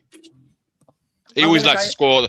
He always likes to score on the first day, doesn't he? And then doesn't do much for the rest of the season. Yeah, I'm going to go with Tonali. I think Tonali will score. Ooh, it's a good shout. Nice rocket from outside the box. Yeah, Beautiful. yeah. Do I not get a turn? are we actually going to score against Brentford? You said it already, didn't you? I think we're I'll beating take down Brentford, a Alex. statistic. You I said think we're gonna beat You would Fernandez. say that. You would No, say that. don't worry, me. Just how you treat your guests when they come on your You show. said isn't it? Fernandez. So you already You're said telling it. people to shut up, to stop talking, you don't give them turns. Oh my God. look, You said Fernandez, what's going on man. here, me? You already said Fernandez. Sorry, I we'll go gave Dan back a to you because you want suggestion. more airtime. I actually think Kinski will be the first person to score. Hello, brother. We're just talking what? nonsense. Well, why not? Why not? He's more likely to score than fucking Richarlison. Right. Oh, Well, you know what? I'll go with You know, because you said it already. Come on, you Ben, know, hurry I up. will- Mia's I got to will- go to bed. No, I'm going to keep this going. This decision's going to take hours. All settle in. Go and get another cup of tea. Let's do it, Benji. Let's do it. Just No, I'll probably go with Fernandez. Yeah, that will be my one. There you go. So exactly what you just said. Oh I my still God. wanted my turn. Some people, man, some people. So score prediction. I'm going to go with you first, Danny Kay. What's your score prediction for Brentford? 2-1 Spurs. Okay, I think it's going to be a very tight game, but I think we're going to beat them. Okay, cherry pie. Yours truly, Mr. Box Office, says 1-1. Okay, Dave. 2-2. Benji. 3-1 Brentford. Oh God, there's always one. Clip it. Clip it. Dan. You know what? Like they already said to you, Benji, you're more depressing than Scott M, for God's sake. Oh, I'm sorry. Is reality negative? Oh, boo-hoo. I don't give a fuck. I'm telling you what I And think. Scott What I M think is told we're him gonna that. slip up. Scott M turned round to him and said, "You're depressing." Wow, that's going some. You know That what I is mean? definitely. You know Wow. what I mean, like, Benji, wow. you All gotta sort that shit out, mate. Okay, let's have this fucking right. Number one, we've got terrible left and right backs. I remind you, Gray, Robbo. Okay, and number two, we don't have a front line. Go, all right, Ben M, calm down. My name is Ben M. I'm here all fucking week. All right. Look, listen. Right. I'm just saying it's 3-1. It's 3-1 to Brentford. I'd be surprised if we eked out a victory. Very surprised. Okay, so Dan, what you're saying? True I luck. think it's good. I think it's going to be 1-1 because I think we're going to struggle a bit with the lack what we've got up front and also having a bit of a fresh team on there. And we're going to have to press them. And I think they might well catch us on a counter, but we will get that goal, I think. So 1-1 for me. And if I'm going to be honest, 1-1, I don't think it's a bad start. Brentford are awkward. So negative. I think we should more be looking at beating Newcastle, who have smashed us the past couple of years, but they've literally had their heart ripped out of them, literally. From the manager to their two midfielders, their main two midfielders, Newcastle. Oh, you mean Yard Sale FC? Gotcha. Yeah, that will be interesting. Yeah, I think we've got more of a chance of going in and doing some damage to Newcastle, personally. Brentford are awkward bastards. I don't know if they can. I don't know if they can field a full team anymore, can they? They'll be picking people out of the fucking crowd at some point. Yeah, look, Scott's got it 3-0. He's on your. There's my man. At least you said we'd score a goal, I guess. Right. I mean, that is delusional, but anyway. I think 1-1 as well, to be honest. I think it's going to be a tight game. I think it's going to be difficult, but I think that we can definitely get a goal. So I'm saying 1-1 myself personally. So I am going to leave it there, but I want everyone here to shout out their channels. I'll start first with Dan E. What's going on over the Hotspur Hood? Yeah, Hotspur Hood. I'm very erratic. Everyone knows it. I just do a show when I feel like it or when I feel capable of doing it or when there's something to talk about. I can't do it consistently like everyone else. I'd get like Ben and Scott. Yeah. So, yeah, Hotspur Hood, join me on there. I'll be doing a show or two this week, hopefully. So, Benji over at Tottenham Concept. What's going on there? And when you're going to be on? I hate plugging myself. Look, I know guys, don't come and check it out. It's awful. What's that? You prefer someone else plugging you? If you want unhinged waffle and opinions that will change from week to week, then you come and join me. Yeah, go plug Ben up. Always got my words. Famous music, plugging baby. Dave, Spurs Syndrome, tell us, when are you on next and what's going on over there? I'll be going live tomorrow night, 8 p.m. I always do 8 p.m. Get the kids settled, do dad stuff first, and then that's some me time. And yeah, hopefully we'll get that bomber tomorrow. Something it's a shout about on my channel for once. So that'd be nice. Yeah, it would be lovely. You prioritise your children over YouTube. Pardon? You prioritise your children over YouTube. No, that's why I said I go out live at 8 p.m. I put them to bed, then I. Do you know what I mean? So Then I you do do prioritise them then, Yeah. like you should. What sort of Like you should, YouTuber yeah. are you, mate? It's not how it works. I haven't seen my children in weeks. I don't even know where they are, to be honest with you. It's YouTube, that's it. No, they're calling the man next door daddy now. That's what they're doing. There's some things you just don't say on YouTube, you know. Yeah, It's a it's all right, joke, it's all right. Alex. Come on. Mr. Box Office, Cherry Pie, when you are next Yeah, and what's innit? going on over at your channel? It's not when's only your that I next? do dish tunes. Probably about a week. It's not only just I do dish tunes on certain people. It's not only that I'll do the best, worst, and bang average top 5. The third episode's coming soon. It's not only that I'm going to have transfer news as well. It's just that it's the inevitable, the imaginable Mr. Box Office TV, and like I said, you ain't seen nothing yet because Danny and Danny have just seen it already. Because I'm ready to take on anyone right now. And So that's you it. won't be coming You know, on it does. anytime soon. Oh, we'll see. He's got But you it- know, like I said, he's got it all his Brussels sprouts. Come on anytime soon, Mia, because he's on his menopause. That's why.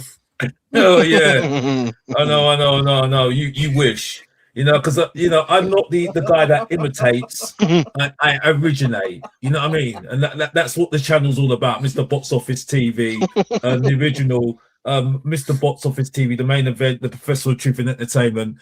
So that's what you got to look forward to on the channel. On a season that Tottenham Hotspur need to prove themselves right now. So keep watch, keep tuned in. And keep kicking on the lights and One more thing you forgot, Alex. And if you don't know, that's it. Get to Back to me, yeah. And I don't want Yeah, I've also got a new channel called Mr. Cherry Pie TV. So basically, it's where I follow Alex around, and I'm just going to wind him up. So yeah, follow that. That would be very interesting. Eating his Brussels sprouts. Doing analogies. Right, big up to every single one of you. Please make sure you follow all of them. The links have been put in from Julia, so big up to her for putting them in. So please make sure you do that, as it does help everybody out. I will be doing this show again next week at 8 o'clock, so please make sure you put your notification bell on, because otherwise YouTube doesn't like to tell you that I'm live. I will be back again tomorrow at 11 a.m. as well, so with all transfer news that there is, if there is any. Thank you so much again for all the guests that have joined me, everybody in the chat. Take very good care of yourselves, and we will speak again real soon.